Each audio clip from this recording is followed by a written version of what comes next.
And I ain't making time, I've been way behind. Let me go drop you a few lines. I know you wonder why I get nervous when you bring your Nerf gun outside. Cause police see a little brown boy with a gun toy that's on sight. Yep. Hoodie down, cause when you hoodie up, you get followed all the way home. Wow. Music down, cause when your music up, you get shot down. And I know you only 8 years old, but still, devil got no chill.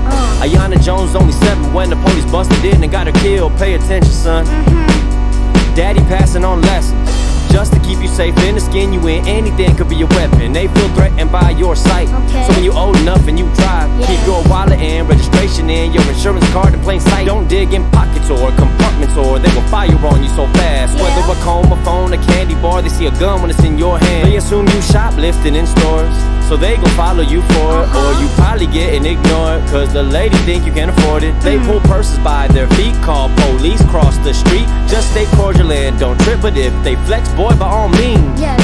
But just be you, and you'll be fine. You just gotta run harder than a head starter. Damn, I'm glad you mine. And like, why would I wanna be like them? Why would I wanna be like them? So why would I wanna be like them? Why would I wanna be like them? Yo, listen baby, maybe I've been busy chasing money long time, and I ain't making time, I've been way behind. Sum it up in one line, screaming, fuck a cop, fuck a cop, fuck a cop, fuck a cop, fuck a cop, fuck a cop, fuck a cop, oh, fuck a cop, fuck a cop, fuck a cop, fuck a cop, fuck a cop, fuck a cop, fuck a cop, fuck a cop, fuck a cop, fuck a cop, fuck a cop, fuck a cop, fuck a cop, fuck a cop. For every victim I be saying fuck a cop, fuck a cop, fuck a cop, fuck a cop, fuck a cop, fuck a cop. For every name we saying fuck a cop, fuck a cop, fuck a cop, fuck a cop, fuck a cop, fuck a cop. We ain't gon' get tired screaming fuck a cop, fuck a cop, fuck a cop, fuck a cop, fuck a cop, fuck a cop, fuck a cop, fuck a cop, fuck a cop, fuck a cop, fuck a cop, fuck a cop, fuck a cop. For every victim of a pig we saying homie fuck a cop, fuck a cop, fuck a cop, fuck a cop, fuck a cop, fuck a cop. We ain't getting tired screaming fuck a cop, fuck a cop, fuck a cop, fuck a cop, fuck a cop, fuck a cop. For every name they took away is fuck a cop, fuck a cop, fuck a cop, fuck a cop, fuck a cop, fuck a cop. Out in St. Louis they screaming fuck a cop, fuck a cop, fuck a cop, fuck a cop, fuck a cop, fuck a cop. All the way in Oakland. So, looks like my mic is working. If you can. Oh, good morning, Miriam. Good morning, Jeannie stuff. That song was Routine by Bamboo, same artist that was the song last week. I don't know how much of it y'all heard, because when I play a song for you, I can't hear it. But there's a part, like the last, probably 90 seconds of the song is literally just Bamboo saying fuck a cop 30 times. And as Miriam pointed out, this year we went to the car parade for Pride here in Tiwa Territory in Albuquerque. I remember we pulled up, we rode back and forth, me and Miriam, up and down the street, and it's really cute car parade that the community had organized. And there was one point where we pulled up next to a cop on Central, and I played this really loud with my windows down. I was like, there's a European in the seat, right? It's like a buffer. But yeah, it's just a very satisfying song by Bamboo, who again is a radical Filipino hip hop artist who I deeply appreciate. That song is from the album Pray for the Devil, which you should check out. But yeah, he's anti-imperialist, anti-capitalist, radical as fuck, anti-police, clearly, just such a good artist. I really appreciate conscious hip-hop and conscious music in general, because so much of it is so reactionary and misogynist. We're gonna talk about that today. But greetings everybody. We got quite a few people watching from Jump. I appreciate y'all. Good morning, Mariah. Good morning, Shraddha. If I mispronounced anyone's name, I apologize. Help me out. But my name is Onya Sanmu. I am a cadre with the All African People's Revolutionary Party, as well as the All African Women's Revolutionary Union. APRP is a revolutionary Pan-African socialist party. The union is the women's wing of that party. The APRP was founded 52 years ago by Kwame Nkrumah, who was the first democratically elected president of the first nation in Africa to gain independence from European colonialism. Monica's asking what song, and I gotta let the comrade know. It was Routine by Bamboo. That was the song that was playing in the beginning. And like I said, for the last 90 seconds of the song, he literally just says fuck a cop 30 times. It's so satisfying. Like, go listen to the whole song. But yeah, so I'm Morning Song Kadri with Patriarchy, AWIU. This is our weekly show, weekly Pan-African News Live. We do this every single Thursday at 12 p.m. Mountain Time. We started back in March at the beginning of the very first lockdowns. We're like now into the what?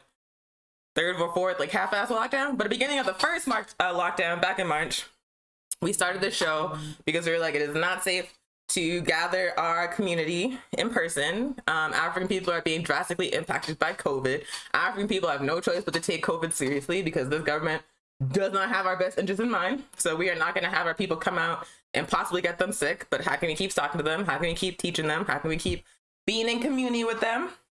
And this show is one of many ways that we came up with to innovate and still be reaching out to y'all during the pandemic. We've done it every single week. We've only missed like 2 or 3 times. It's quite impressive, I think. But yeah, so every single show, we do a political education topic. We do COVID updates. We do African world updates. We do organizing updates. It's a good time. But we start off the show the same way every single time. After I introduce myself, the first thing we always do is we call in an ancestor. And the reason why we do that is because we, as revolutionary Pan-Africanists, we, as revolutionary colonized people, understand that the work that we are engaged in today, the struggle that we are engaged in today, is only possible because of the people that came before us.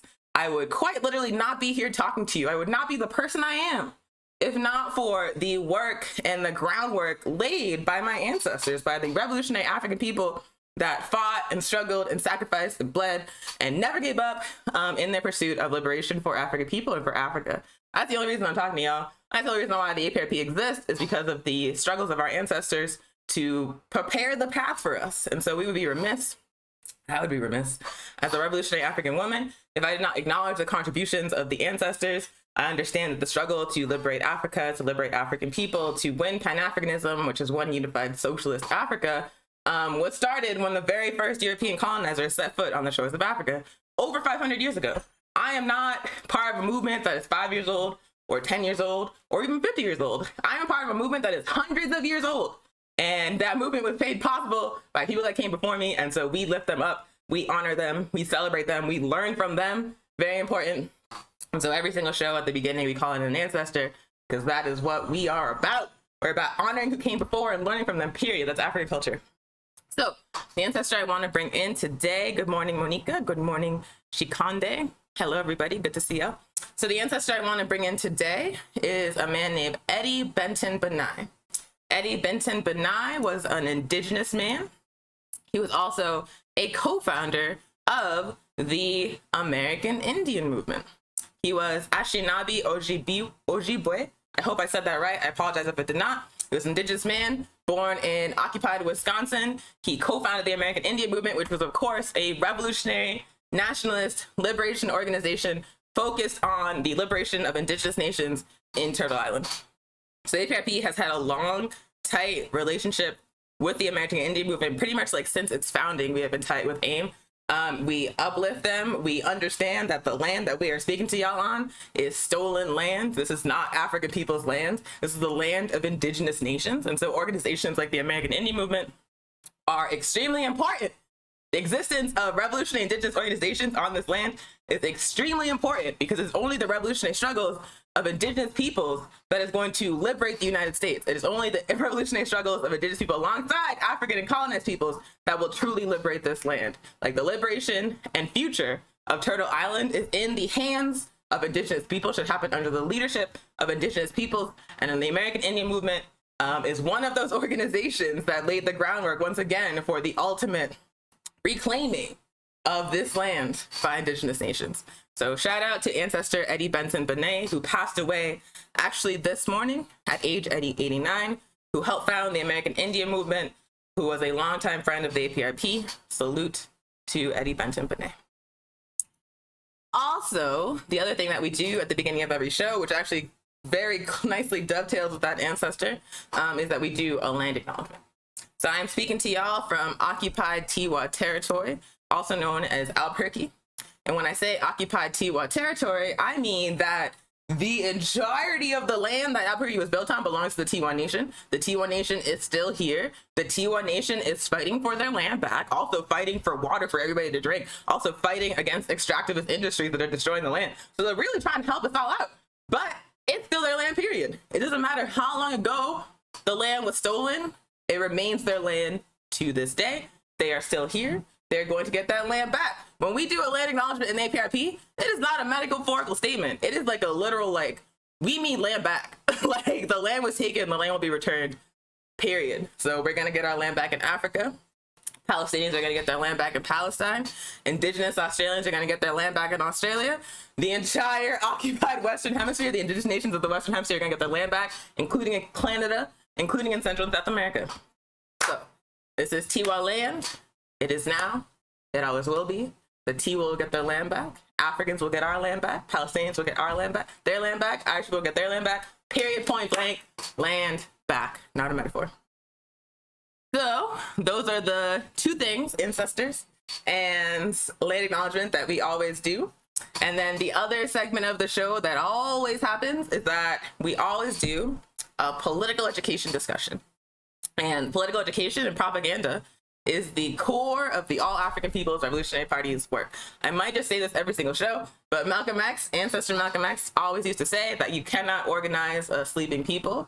You must wake them up, and then you get some action. And so political education and propaganda is what the tool that we use to wake up our people, to make them conscious of our condition, to make them conscious of why that condition exists as it does, and also to make them conscious of how we can move collectively as African people to change that condition, to liberate Africa and to liberate all of our people all over the world. So political education is basically just a strategy, a tool for waking our people up, for raising our consciousness, for making them aware of who the enemy is and what we can do to take that enemy out. You are not going to attend an APIP event anywhere on earth, whether it be in Ghana or St. Vincent or Canada or Tiwa territory, where we do not have that aspect of political education, where we are not focused on this consciousness raising strategy. Because like I said, our people are put to sleep in this system, in this capitalist system, in this imperialist system, in this settler colonial state. We are taught nothing but lies about ourselves, nothing but lies about our history, nothing but lies about Africa. So we have to like cut through like a bunch of lies to even get to the point where we can talk about what to do about what our condition is. And so P is how we cut through that shit. So the P topic this week, we've been going through this series of like 101 type conversations where we cover in like basic and accessible manner as possible, like core concepts that are key to understanding the APIP's conception of revolution and how we are fighting to build Pan-Africanism. So we've done what is solidarity, we've done what is a revolution, we've done what is imperialism, what is colonialism. And this week, we're going to talk about another strategy of imperialism and colonialism, and that is patriarchy. The topic of the show today is what is patriarchy? And we're going to address the topic from a 101 level perspective so that hopefully everybody watching can understand what it is, why it's bad, and why we got to smash it. Are you in? I hope you are, because we're doing it. So yeah, let me see what y'all are saying. Good morning, good morning. Monica says, our ancestors, we continue the work of our ancestors fighting for African liberation. There's a person speaking another language, which I don't understand. It looks like Creole, and that's kind of exciting. Greetings. I hope you can understand me. And then Cleo says, we stand with one another. Absolutely. Cleo, I believe, has actually been on the show before. It was one of the very first interviews we've ever did on Weekly Pan-African News. So, what is patriarchy? What is it? Why should you care? Why do you have to smash it? So I'm going to start off with a definition that was actually developed by my comrade Jamila in the Kaji circle of the APRP. She's based in New Jersey and is in the New York chapter. She was also with me when I was recruited to the APRP. She was like the only other woman in the chapter with me in Oregon. And also the reason why I stayed past a couple of months, because I was like, man, it's kind of a sausage party, but there's this really cool woman here, and she seems like really wise. I should see what's going on. She's the only reason I stayed. Because usually if it's a sausage party, if it's a bunch of like dudes, I just won't, I can't. I'm just not gonna stick around. But Jamila was there, and then Ajama was there, and I realized that he was not when I thought he was at first. So yeah, but Jamila is part of the reason why I am still in the APRP to this day. So I deeply appreciate her knowledge. So what is patriarchy? From my comrade Jamila presentation, the damaging effects of patriarchy. Patriarchy is a system in which men hold primary power and influence through political, religious, economic, and social means.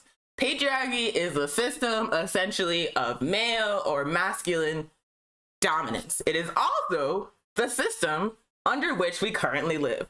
We live in a white supremacist system, we live in a capitalist system, and that system is patriarchal as fuck. Once again, patriarchy is a system in which men hold primary power and influence through political, religious, economic, and social means. It is a system where men hold positions of leadership, where men control the majority of the resources, where men control the majority of the institutions of government. That is patriarchy. So on its face, maybe you're like, that doesn't seem so bad. What's so bad about that? So let's talk about patriarchy's relationship to sexism to begin to understand why, perhaps if you are a woman or a marginalized gender person, you're like, this sucks. So patriarchy, so if we understand that white supremacy is a system, right, which breeds racism as a strategy. White supremacy is a system under colonialism that uses racism as a strategy. So if we understand that, then we can understand sexism as a strategy of patriarchy as a system. So white supremacy uses racism as a tactic. Patriarchy uses sexism against non-men as a tactic. Patriarchy is the system which produces sexism, particularly sexism targeting women and non-men, but also sexism targeting men that do not live up to the patriarchal standards of what men should be. Let's get into some examples of what that looks like in practice, like on the day-to-day, right? So if we understand that patriarchy is a system of male dominance in which men control the economy, political life, power, all that kind of shit, resources, and we understand that sexism is a tactic of patriarchy that is weaponized against people who are not men, who do not fit the patriarchal standards of what men should be, then we can start talking about what patriarchy actually looks like on the day-to-day to hopefully make it clearer for y'all so you can like see it when it's happening. So examples of patriarchy. The idea that women and marginalized gender people cannot hold positions of leadership because we are emotional and lack logic. So I am a woman in a position of leadership. I am a cadre in the APRP. I've been in the APRP for almost 10 years. It's kind of bananas. I'm also really young for the position that I occupy and the politics I have. And let me tell you something.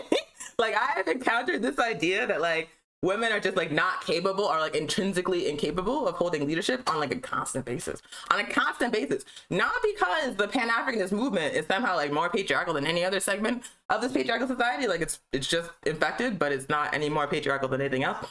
But the reason for that is because the larger society says women cannot lead. Women are not capable. We're too emotional. We get our periods and we just cry and we just can't do anything. So because that idea exists in the larger society, it shows up in the Pan-Africanist movement so that when I show up and I'm like, hey, I'm cadre, I know what I'm talking about, I'm going to be leading this. Sometimes people are like, are you sure? Like, they're like, they don't actually think I can do it. They don't think I know what I'm talking about.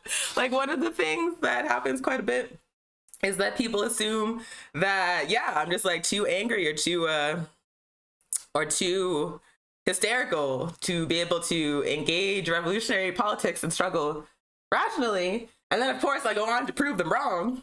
But yeah, it's just a very common idea. The idea that women and non-men cannot hold positions of leadership because we're emotional and lack logic.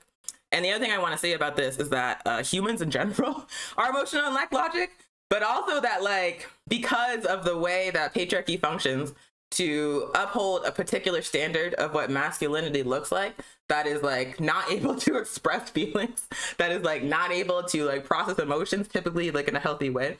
In reality, the kind of men that patriarchy produces are men that could be considered to be like kind of irrational and emotional.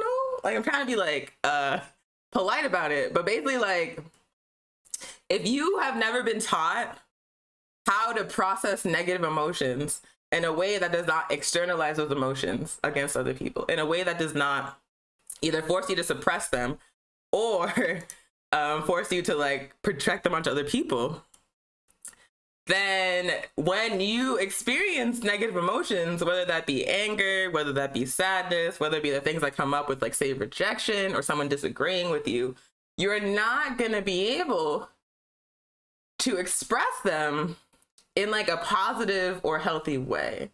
And so a thing that happens a lot in my experience with men who have like internalized this belief about what masculinity should look like that's been created by patriarchy is that if they are in a situation where they're experiencing a negative emotion, like all hell breaks loose. All hell breaks loose. Like they're throwing shit, they're yelling at people, they're like cussing people out, they're like, you disagree with them in a meeting and it's like you fucking shot their mom. Like it's just very like, it's very sensitive is what I'll say. And so like, yeah, the general idea that exists in the wider society that women are like too emotional, when there is like a very significant number of men who, because of what patriarchy has done to them, are not able to like hold negative emotions in a positive way, is like very ironic to me, because I look at those men or I look at the people that act like that because of patriarchy and I'm like, damn, you seem kind of sensitive to me. But anyway, so yeah, I just had to point it out. I cannot tell you how many times I've like disagreed with a dude and had it been like a thing, like a fucking thing, like a political difference, and it's like a thing, and you're just like, damn, it's because I'm like in this body and patriarchy has told him a particular thing about my relationship to him, and he just can't deal with it if I don't agree. That happens like all the time, and I do it anyway. So other examples of patriarchy: speaking over women and non-men in meetings or completely ignoring their contributions. So this is like very related to the first thing, which is again just like related to like a general idea under patriarchy that women are just like not capable, that non-men are just like not capable of engaging in political work, of just being like rational human beings on a day-to-day basis. And so because of that, a lot of times in political spaces, in professional spaces, like women will say something and it's like no one talked, like no one said anything at all. And then like a very common phenomenon, right, is that the woman or non-man will like, give an idea, people will not acknowledge it, and then like a man will say the same thing and people will be like, that's brilliant. Like, no, he didn't just talk. And again, that's all related to this overall societal devaluing of people who are not men under patriarchy. Other examples of patriarchy in action within the society in which we live is homophobic and transphobic beliefs and actions. Homophobic and transphobic beliefs and actions. So any kind of antipathy or hostility to like the mere existence of queer and trans people is the manifestation of the motherfucking patriarchy. Because patriarchy says that the only acceptable relationship is that between a cis man, meaning a man who identifies with the gender he was assigned at birth, and a cis woman, meaning a woman who identifies with the gender she was assigned at birth, and the woman must be submissive to the man must be the head of the household, and everything else is an abomination. Because patriarchy consolidates wealth and power into the hands of men, and the nuclear family structure, which was spread across the world by capitalism and colonialism, is the perfect vehicle for upholding patriarchy and like continuing it across generations. And so understanding that, if someone's like, I'm actually not a man or a woman, or if someone's like, I actually don't want to be in a heterosexual relationship, or if someone's like, I was assigned a man, identified as a man at birth, but I'm actually not, that shit like throws the entire structure into question. Like all of a sudden people are not into the nuclear family, all of a sudden people want to have queer relationships, all of a sudden the hegemony of patriarchal power, which is concentrated in the nuclear family, is being threatened by the mere existence of queer and trans people. And so for that reason, patriarchal societies are always homophobic and transphobic. Because patriarchy is ultimately about concentrating power in the hands of men. And anything that threatens that nuclear family structure is considered an existential threat to that system. With good reason. As a woman, I have a lot of thoughts about the nuclear family structure and also about heterosexual marriage as it's held up within a capitalist society. Like that is like probably, I could not be less interested in that concept. Like I'm just like, why would I sign up for that? I was like reading this study that was like, the majority of women in heterosexual relationships like don't have orgasms on a consistent basis. Maybe this is like too adult conversation for. No, because it's not to be sexual, right? I'm just saying, if you are a woman in a heterosexual relationship, statistically speaking, like you are not going to come for like the rest of your life. That's a lot for me. And then also like it like knocks years off your life. And also like the way that marriage is sold, like the man is like in charge of shit. And then like the woman just like listens to him. And it's just not appealing to me. Plus I'm like not straight. So I'm like, why the hell would I sign up for this like lifetime situation where I'm not gonna have orgasms, where years are gonna be taken off my life, and where I'm just supposed to be like submissive to this person by virtue of the fact that they have a penis and identify as a man? That makes no sense to me. So like Yeah, I don't know why I started talking about that. I just like read that study about the orgasm gap and heterosexual relationships, and I was like, that's ghetto as fuck. Actually, let me not use ghetto as a pejorative. That is terrible. That's why I got into that tangent. But yeah, queer relationships, queer identity, gender non-conforming identity, trans identity, all of those things are considered threats to the nuclear family structure that is enforced by patriarchy, and when it's one man, one woman, some children, everybody's under the man. That's why the patriarchy is very antagonistic to queer and trans people. So homophobic and transphobic beliefs and actions are absolutely an example of patriarchy within society. Other examples: the objectification and sexual harassment of women and non-men. So, and also, same thing, very related, is media that portrays women and non-men primarily as sexual objects. Actually, let me back up quickly and say, when I say women and non-men, specifically non-men, I am referring to people who identify as neither men or women, but who are still oppressed on the basis of gender under patriarchy. So I'm literally just acknowledging that non-binary people exist. It is just a fact of reality. There are African non-binary people. There are non-binary people across every single nation, across every single context. So we're just acknowledging them because they motherfucking exist. But so that's what I'm talking about when I say women and non-men. People who identify as neither women or men who are oppressed on the basis of patriarchy. Sometimes I also say marginalized genders. It's the same thing. So objectification and sexual harassment of women and non-men, and also media that portrays women and non-men primarily as sexual objects. So, woo! Like if you watch like a movie, music video, if you listen to a song, I was listening to the song that I guess like came out last year. It's called like Throat Babies. And it's like literally just like this dude rapping about just like women coming over and like giving him oral sex and then leaving. That's like the whole song. It's the whole song. It's the whole song. And that's like not even like a unique message in modern music. Like typically the portrayal of women and non-men in popular media is one that reduces us entirely to sexual objects, to our body parts, to our sexual abilities, and to our physical appearance and how pleasing it is to the male gaze. So that is what patriarchy does. Like we are like whole humans, whole complex beings who just happen to be put in these vessels that have like titties and shit, and did not choose that. We're just like put into them. And despite that, we are reduced to the titties and shit, to our ability to like make boners like peepees rise. And like, that's it. Like, that's kind of like our main like held up as like our main contribution to society. We can make peepees rise and we can have babies. Now that's about it. And if you're like a non-man who is either regarded as like feminine or who does not meet the standard of masculinity, and so you're just like put into the feminine category, you get the same shit. Like I know so many people who are not women, who are non-binary, who are not attracted to men, who still have to deal with what I'm talking about, who are still objectified, who are still reduced to their parts, who are still reduced to their capacity to produce boners. Even if they don't want to do that shit, that is what is projected onto them in a patriarchal society.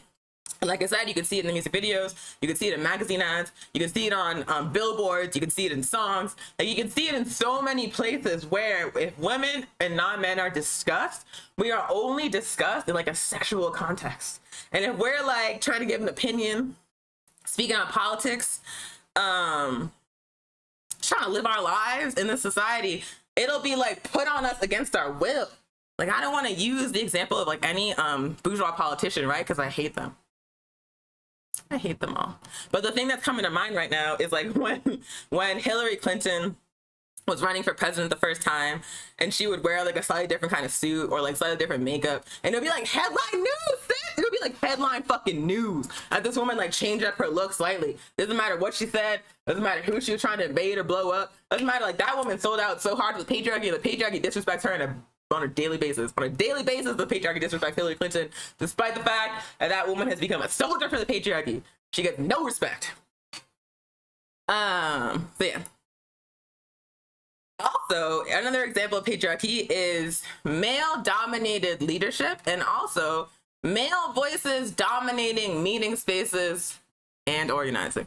I don't know if you've ever been to a meeting. If you're like a socialist, like an anarchist or a communist or a leftist of any kind, you have probably been to a meeting where it's literally just like a bunch of dudes sitting around having a semantic argument and no one knows what they're talking about. There might be like 30 people in the meeting and it'd be like 5-6 dudes just dominating the conversation with semantic arguments that no one else can understand. I've been to so many meetings like that, within left organizing work. There are so many organizations where that is like the primary dynamic, where it is literally just a bunch of men talking back and forth to each other about shit no one understands, like no one else is there. And then when it comes to like the leadership of organizations like that, of spaces like that, it's just, again, a bunch of dudes. So yeah. Again, closely related to this idea that women and not men are not capable of holding positions of leadership because we're too emotional, because we lack logic, because we're only good for sex, is the idea that only men are fit for leadership, and the idea that a conversation about anything that is dominated by men is somehow acceptable. So yeah, male-dominated leadership, male voices dominating meeting spaces and organizing. All examples of patriarchy, all manifestations of patriarchy. And then Monique has asked me to share the orgasm study. Oh, I will. This is actually a thing. The more you get to know me, the more you realize I talk about it, because I'm outraged by these facts. Also, Miriam says, if we can't fill an emotional or sexual need, we are often seen as disposable and easier targets for violence. Correct. Like if you are a woman, so like I said, women and non-men are sexualized, objectified. But if you are a woman or non-man who does not meet the aesthetic standards of patriarchy, you just get disrespected. You just get discarded. You just get like, they're just like, why are you here? I don't want to fuck you. I don't get it. Like, why are you talking? Like, that's like the existence, right? If you are a woman or a non-man, or a person who is not gendered as masculine, you basically have to be like, you have to make peepees rise or you're useless. You're useless. Like, they're just like, I don't understand why you're here. I don't want to fuck you. Why are you here? Like, I've seen that shit happen.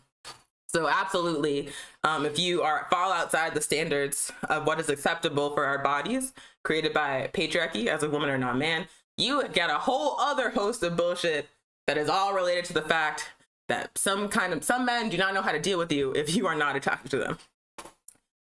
Woo, it's gross. It's gross, right? Like a whole system, a structure of a way of organizing society that's like organized around cis male boners, where you're just like, that can't possibly be the best way to organize society right now. But yeah, last few examples of patriarchy before I move on is leaving women and non-men to do unrecognized, undervalued work, such as taking notes in meetings, taking care of others, childcare, preparing food and drinks, etc. So all the things I listed, taking notes, taking care of others, childcare, getting food and drinks, all of those things are like extremely important to the continued functioning of any kind of organization. It's like basic infrastructure, right? That is required to make organizing sustainable. Like if you have meetings and you are not taking minutes and storing those minutes somewhere, everybody in the meeting is going to forget what you talked about within hours. The reason why we take minutes is so we can reflect on what was discussed, so we can follow up on tasks assigned, so we can have a history of what organizing has looked like that we can learn from. So minutes are like foundational. Like I know that if I go to a meeting and that meeting does not have an agenda and someone assigned to take minutes, that very likely everything discussed in that meeting is going to be like out the window as soon as we leave the space. Like there is basic infrastructure required to keep political organizing going on a day-to-day basis that very often falls on women and non-men automatically. I can't even tell you how many times I've been to a meeting where no one was assigned the roles beforehand. So like the facilitator at the beginning, who is usually a man, says who wants to take minutes. And there will be like this silence, right? For like a lot, like all men, no man on the call is gonna say a damn thing. They're just gonna be like they didn't hear anything. And every single time, like the majority of the time, there will be like a woman or a non-man who'll be like, okay, I'll do it. It is almost always a woman or non-man who fills that silence and be like, okay, I do it. Because the men are just used to not having to do that. The women and non-men are used to a system set up where they just automatically have to. And also, we have been socialized to like fill gaps. When other people don't want to do that shit, it is usually a woman or a non-man who's like, fine, I'll do it. Because we understand that it needs to happen, and we understand that no one else is going to do it. And we just feel like a responsibility that I guess does not exist in a lot of dudes to like fill that gap. And again, we silently do that work, or we step up to do that work when no one else has done it. It provides fundamental infrastructure for political organizing, and yet it is not valued. It is not recognized. I'm going to repeat one more time that any meeting that happens where someone is not taking some kind of record of what is discussed is not a meeting that's going to result in like action. It's not a meeting that's going to result in next steps being completed. Like, minutes are important. Childcare, so people can actually be present in the meeting, is important. Feeding people so that if we're like a 3-hour meeting, they're not passing out because it's been so long without food, is important. Like, all of those things are required day to day for organizing to work. All of those things are done the most of the time by women and not men. And most of the time that labor is not recognized or valued. A lot of times people don't even say thank you. It's like, oh, but they'll do it. So yeah. So like on the one hand, we have under patriarchy, a system in which men can take up all the space and have like semantic arguments and like just like go back and forth with each other like no one else is there. So like, that's like the model of leadership. And on the other hand, we have the fundamental work required for organizations to keep functioning on a day-to-day basis being taken up by women and non-men and being rendered invisible and unvalued. That's patriarchy. It is extremely dysfunctional. Also related to what I just talked about, an example of patriarchy is the erasure of non-male revolutionaries and narratives about liberation struggles. The erasure of non-male revolutionaries and narratives about liberation struggles. So if you were to look at how the history of revolutionary struggle, the history of anti-colonial movements is typically discussed, you would come away with the impression that the majority of the revolutions on Earth were fought by men by themselves. But if you understand anything about how revolution works, like perhaps if you watch the show where we talked about this, there's no possible revolution that could be successful to organize like half of the society. Like, there's no possible way that men within, say, like Guinea-Bissau or Azania or Algeria or Vietnam or Cuba could single-handedly have won that revolution without the masses of women and non-men also being organized.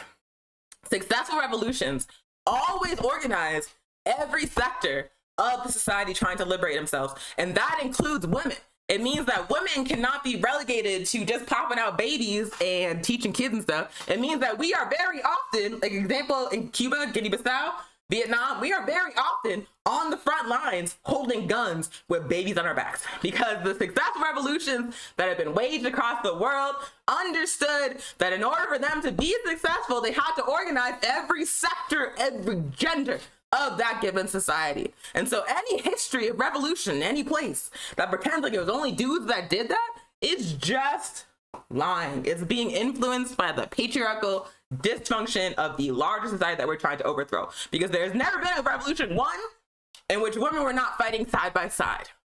Side by side, women and non-men fought beside men during the successful revolution. That has been the case across history without exception. And yeah, when we see how revolution is discussed, we see the same pictures of dudes with guns. Like, no one else was there.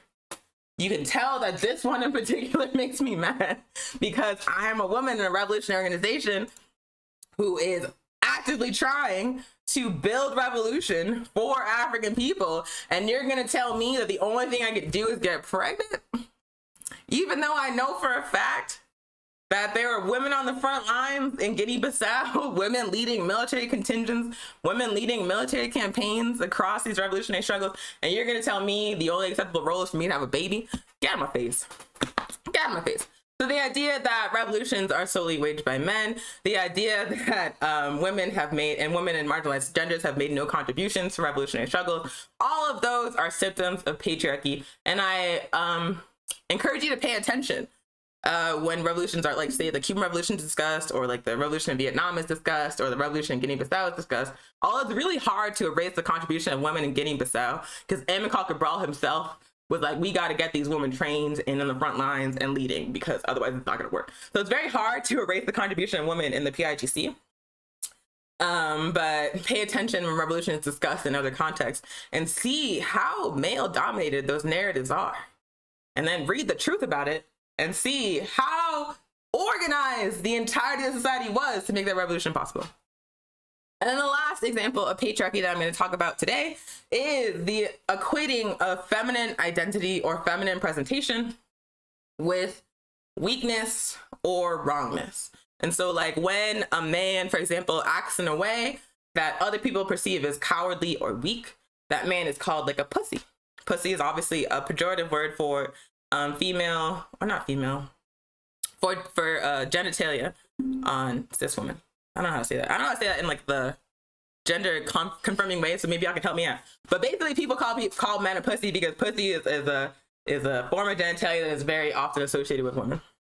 So like, I mean, pussies push out babies, right? Like, if you think about what vaginas are forced to go through, the idea that they should be equated with like a weak or cowardly action makes no sense whatsoever. It makes no sense whatsoever. They are resilient and powerful organs, man. And yet, because they are associated typically with women, they are used as like an all-encompassing insult, particularly for men that do not fit the standards of masculinity that are getting created by patriarchy. So that's an example. The idea that, or sometimes people will say, when a man is like wilding out, being sensitive, not dealing with negative emotions in a healthy way, people will say that he's acting like a bitch or acting like a woman. They'll say he's being very feminine, a feminine man.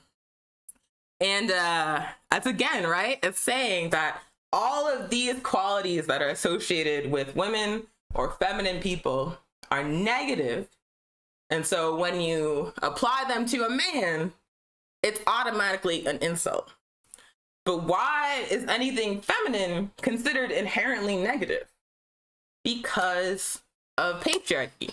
Because we live in a system in which qualities that are deemed masculine are considered superior to everything else.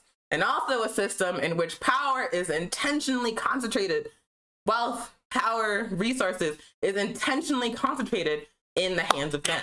So men are elevated, women and non-men are denigrated within a patriarchal society, and using, typically female genitalia as a pejorative, using feminine qualities as insults is all an example of how, again, men uplifted, women and non-men denigrated. So hopefully that made sense. I see that people enjoyed the conversation about calling men pussies. I appreciate you. I like really, I'm trying to like swear less on the show. So I was like, should I talk about this? But I feel like it's important because yeah, like why, how was it that pussies became associated with weakness? When you think about, when you think about what they actually go through, like it makes no sense. It makes no sense. Anyway, so yeah, those are examples of patriarchy. So one of the things that comes up very often when we talk about patriarchy and why we talk about patriarchy is oppressive and how women and marginalized genders are systemically oppressed under patriarchy, very often people are like, well, patriarchy is bad. Sometimes they acknowledge that, but matriarchy is or a society in which women are in leadership is just as bad. Very often when we start talking about patriarchy and the need for movements, particularly socialist movements and radical movements and revolutionary movements, to be anti-patriarchal, a very common refrain is that there's a hypothetical scenario in which women will gain systemic power, and then women and non-men will use that systemic power to oppress men. And so anti-patriarchal organizing is anti-men because trying to put women on top and non-men on top and men on the bottom. That happens all the time. It actually happens, like when we posted the flyer for the show on our Instagram, the APRP New Mexico Instagram, follow us at APRP New Mexico. So when we put out the flyer for this show on our Instagram yesterday, we got into it in the comments with someone who was like, well, when our ancestors were fighting on the front lines in these anti-colonial revolutions, they didn't care about anyone's gender. They weren't thinking about patriarchy. They were trying to get free. And I was like, well, I moderate the Instagram, so I'm often the one in the comments arguing with people. But I was like, that's not true. He like referenced the Mau Mau And I was like, he was like, when the Mau Mau were on the front lines fighting the British, they weren't thinking about patriarchy. And I was like, if they were women or non-men or men who understand systemic oppression, they absolutely were. And also, there has never been an anti-colonial struggle in Africa, particularly in like the 60s and 70s and 80s, that did not recognize the systemic oppression of women and patriarchy as reactionary forces to be struggled against. And when we look at the ones that were the most successful, again, the PIDC in Guinea-Bissau, we see they not only fought that armed struggle against external forces, against Portuguese colonialism, but they also fought an internal struggle against patriarchy at the same fucking time. So you're telling me that we don't need to worry about patriarchy, that's a secondary concern, we should be focused on how we're all humans and Africans. I'm like, how was it that patriarchy became systemic in Africa? Patriarchy existed in Africa prior to colonization, but patriarchy was not a systemically oppressive force to African women until European colonizers came to the continent and used their strategy of patriarchy to divide and conquer our society. A really clear example is the example of women in Nigeria within the Igbo society. Before European colonizers came, there were women, there were men, there were people that were neither. And women were allowed to control property, to control land, to generate wealth, and to organize independently, autonomously as women. And then European colonizers came and they said, wow, you let women own things? That's horrible. And they took all that shit from the Igbo women, they gave it to the men and to the colonizers. They said, because we declare that you are women, and because you are women, you get to own nothing. You get to own nothing. We're giving your shit to the dudes who took it. Who were like, okay, yes, European patriarchy, we accept. And then they created a society, a new colonial society on African land in which women were systematically disenfranchised and subjugated. For hundreds of years before that, women held equal leadership and equal ownership in Igbo society. And then Europeans came and were like, no, we say you're women, you can't own shit. Took it away, gave it to the men.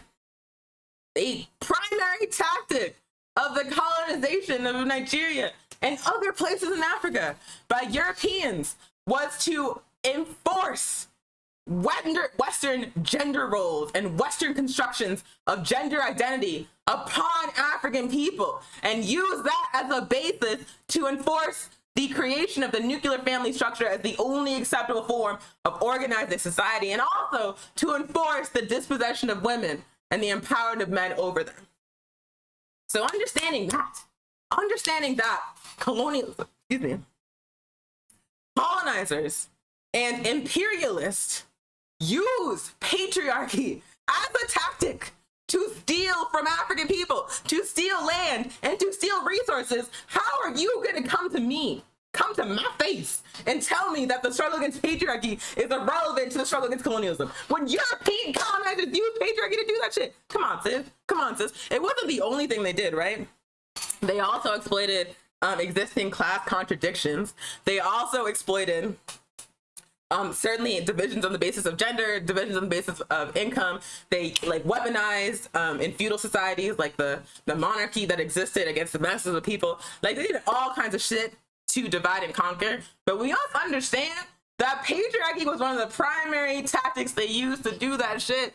The primary tactics they used to do that shit. There were matriarchal societies all across Africa in which women had equal ownership. Women and not men. There was like third genders. There was like queer people who were like priests and like venerated spiritual leaders. There was all kinds of gender affirming shit happening in Africa before colonialism. And then Europeans came and they said, no, man, woman, man owns shit, woman owns nothing, everybody else fuck off. Europeans did that shit. So don't tell me that the struggle against patriarchy is irrelevant to the struggle to end colonization, to end imperialism, when European colonizers openly used patriarchy as a tactic to dispossess my ancestors, to oppress us. No, sis, we gotta do this shit at the same time. But anyway, I started talking about matriarchy. And then I went into a tangent because of the argument that we had on Instagram comments. So I want to go back to matriarchy and actually define it for y'all. Because like I said, whenever you start talking about patriarchy, whenever you start talking about the need to be anti-patriarchal, there's always someone that comes out of the woodwork, usually a dude, not always, but there's usually someone that comes out of the woodwork that's like, Domination of women is just as bad. Matriarchy is just as bad. We don't need to be anti-patriarchal. We need to be egalitarian. As if one could even be egalitarian without destroying patriarchy, without destroying a system that makes inequality for women and non-men. Woo, that makes me so mad. It makes me so irritated. Like, patriarchy is a specific problem and it requires a specific solution. Why do we have to pretend like nothing's happening because you don't want to deal with it? Anyway, I'm sorry. So what is matriarchy? Matriarchy is a way of organizing a society so that women and non-men hold the primary positions in roles of political leadership, moral authority, social reproduction, and control of property. Matriarchy is also a society in which power and wealth is typically passed through the matrilineal or mother's line. So in this capitalist patriarchal society, wealth is passed down through the dude. You get your father's name. In a matriarchal society, wealth is passed down through the mama, and you get your mama's name. So matriarchy is a way of organizing society so that women and non-men hold the primary power positions and roles of political leadership, moral authority, social reproduction, and control of property. It is also a society in which power and wealth is passed through the matrilineal or mother's line. Also, there has never, ever, in the history of Africa, and I quite confidently say the world, in which a matriarchal society systemically oppressed men. There has never been a matriarchal society in leadership in which that matriarchal society meant that there was no men in leadership or that men were systemically repressed. So when people say that the hypothetical possibility of a systemically oppressive matriarchal society is reason enough to not be anti-patriarchal, they are straight up living in like a fantasy land, because there's never been a matriarchal society that was systemically oppressive to men ever in history. Ever, not in Africa. So when people are like, matriarchy is just as bad as patriarchy, it's just like a very transparent fear response. It's actually similar to when African or indigenous people start talking about decolonization and random Europeans are like, are you gonna kill us all? Because they think the only conception of our liberation they have is one in which we do to them what they did to us. Meanwhile, all we're trying to do is get our land back and live the way we want to, so y'all leave us fuck alone. But Europeans have internalized this idea of decolonization as vengeance, as violent retribution targeting them. And I am arguing that when men or, people who are defensive about patriarchy for whatever reason, because women internalize patriarchy, not men internalize patriarchy, people, like all of us do because we live in a patriarchal society, right? So when people say matriarchy is just as bad as patriarchy, or this hypothetically systemically oppressive matriarchal society is reason enough to not organize against patriarchy, when they make those arguments, all they're doing is assuming that when women and non-men achieve our liberation, that we're just going to turn around and do to men what they did to us, right? But again, that has never fucking happened. Just like there's never been an anti-colonial struggle where Europeans were systemically oppressed by the liberating power, there has never been a matriarchal society where men were systemically oppressed on the basis of being men. There never has been. And that's not to say that matriarchal societies didn't have contradictions. There were certainly contradictions on the basis of class, just like there is under any other form of society. There are certainly contradictions on the basis of age, where like elder women tended to have more power than younger women or less established women, and that certainly created like hierarchies. But in terms of systemic oppression of men or non-women within matriarchal societies, that shit has never happened. It's never happened. It's never happened. And if you disagree with me, prove me wrong. Find me the matriarchal society at any point in history that systemically oppressed men. And if you can't find it, then get out of my face. Stop telling me that hypothetical systemically oppressive matriarchal societies are reason enough to not smash patriarchy. Stop it. Stop, sis. I keep saying sis because everybody in my head is a woman and are non-man. Anyway, Miriam is saying in the comments, loss of power feels like oppression to those who might lose it. Correct. And I guess it is in a way, right? Because within patriarchy, men accumulated all of this wealth, all of this clout. Certainly for colonizing the men, they did not get like the wealth and clout part, but they got, dominance over us. But I could understand why a European man would just be like, why the fuck would I want to end this? Like, this sucks. Like, why would you take this from me? And I can also understand why, like, a European settler, when faced with the prospect of indigenous people getting their land back, would understand that this is a loss of wealth for them. I completely understand that. And yet, if you are a person who has systemic power within an oppressive society, you, like, don't expect for people who are oppressed within that society to be like, yeah, you can keep that. Like, no. Like, absolutely, the end of patriarchy is going to mean that men are going to lose shit. And also, I hope that y'all can get to a point where you're like, okay with that, because we're going to do it anyway. Like, women are like the majority of the Earth's population. Not men are the majority of the Earth's population. Like, we're not going to deal with this shit. I'm sorry. So just come to terms with the fact that you owning that shit was never right in the first place. And also, if you are a colonized man, all you're really getting is the right to dominate us and, like, none of the wealth. So you should already, like, off top be like, fuck that. But yeah, loss of power definitely feels like oppression to those who are facing losing that power. That is absolutely right. So what did matriarchy? So I talked about what a matriarchal society is. It is, again, a way of organizing society so that women and non-men hold the primary power positions in roles of political leadership, moral authority, and control of property. It is also a society in which power and wealth is passed to the matrilineal line. So what did matriarchy look like in pre-colonial Africa? Well, in pre-colonial Africa, women were the primary cultivators of land and thus the primary producers of food. And that gave my female ancestors in Africa authority on how land was used and developed, which in a land-based society, an agrarian society, would give them quite a bit of power, right? They're producing the food. They have ownership of the land that produces the food that everybody needs. And so clearly within the society where their labor is recognized and valued, and so in pre-colonial Africa, women's labor, non-men's labor was understood as necessary labor, the labor from which surplus value could be derived. And because their labor was recognized as valued and necessary, it allowed women and non-men in pre-colonial African societies to have their own spaces of independent organization and power. We had positions of leadership within pre-colonial African societies, and we were allowed to organize on the basis of being women and non-men without anyone feeling any kind of way about it. Which also reminds me of how controversial it is in some spaces for, like, for example, women and non-men to have meetings to ourselves. Like, some people get really upset when that happens. I think they assume that we're, like, plotting against them, which, you know, why not? Why wouldn't we be? But yeah, like, it's again related, like, it's similar to how, like, if Europeans see, like, a group of African people together, they're like, what are they talking about? They're like, why can't I be there?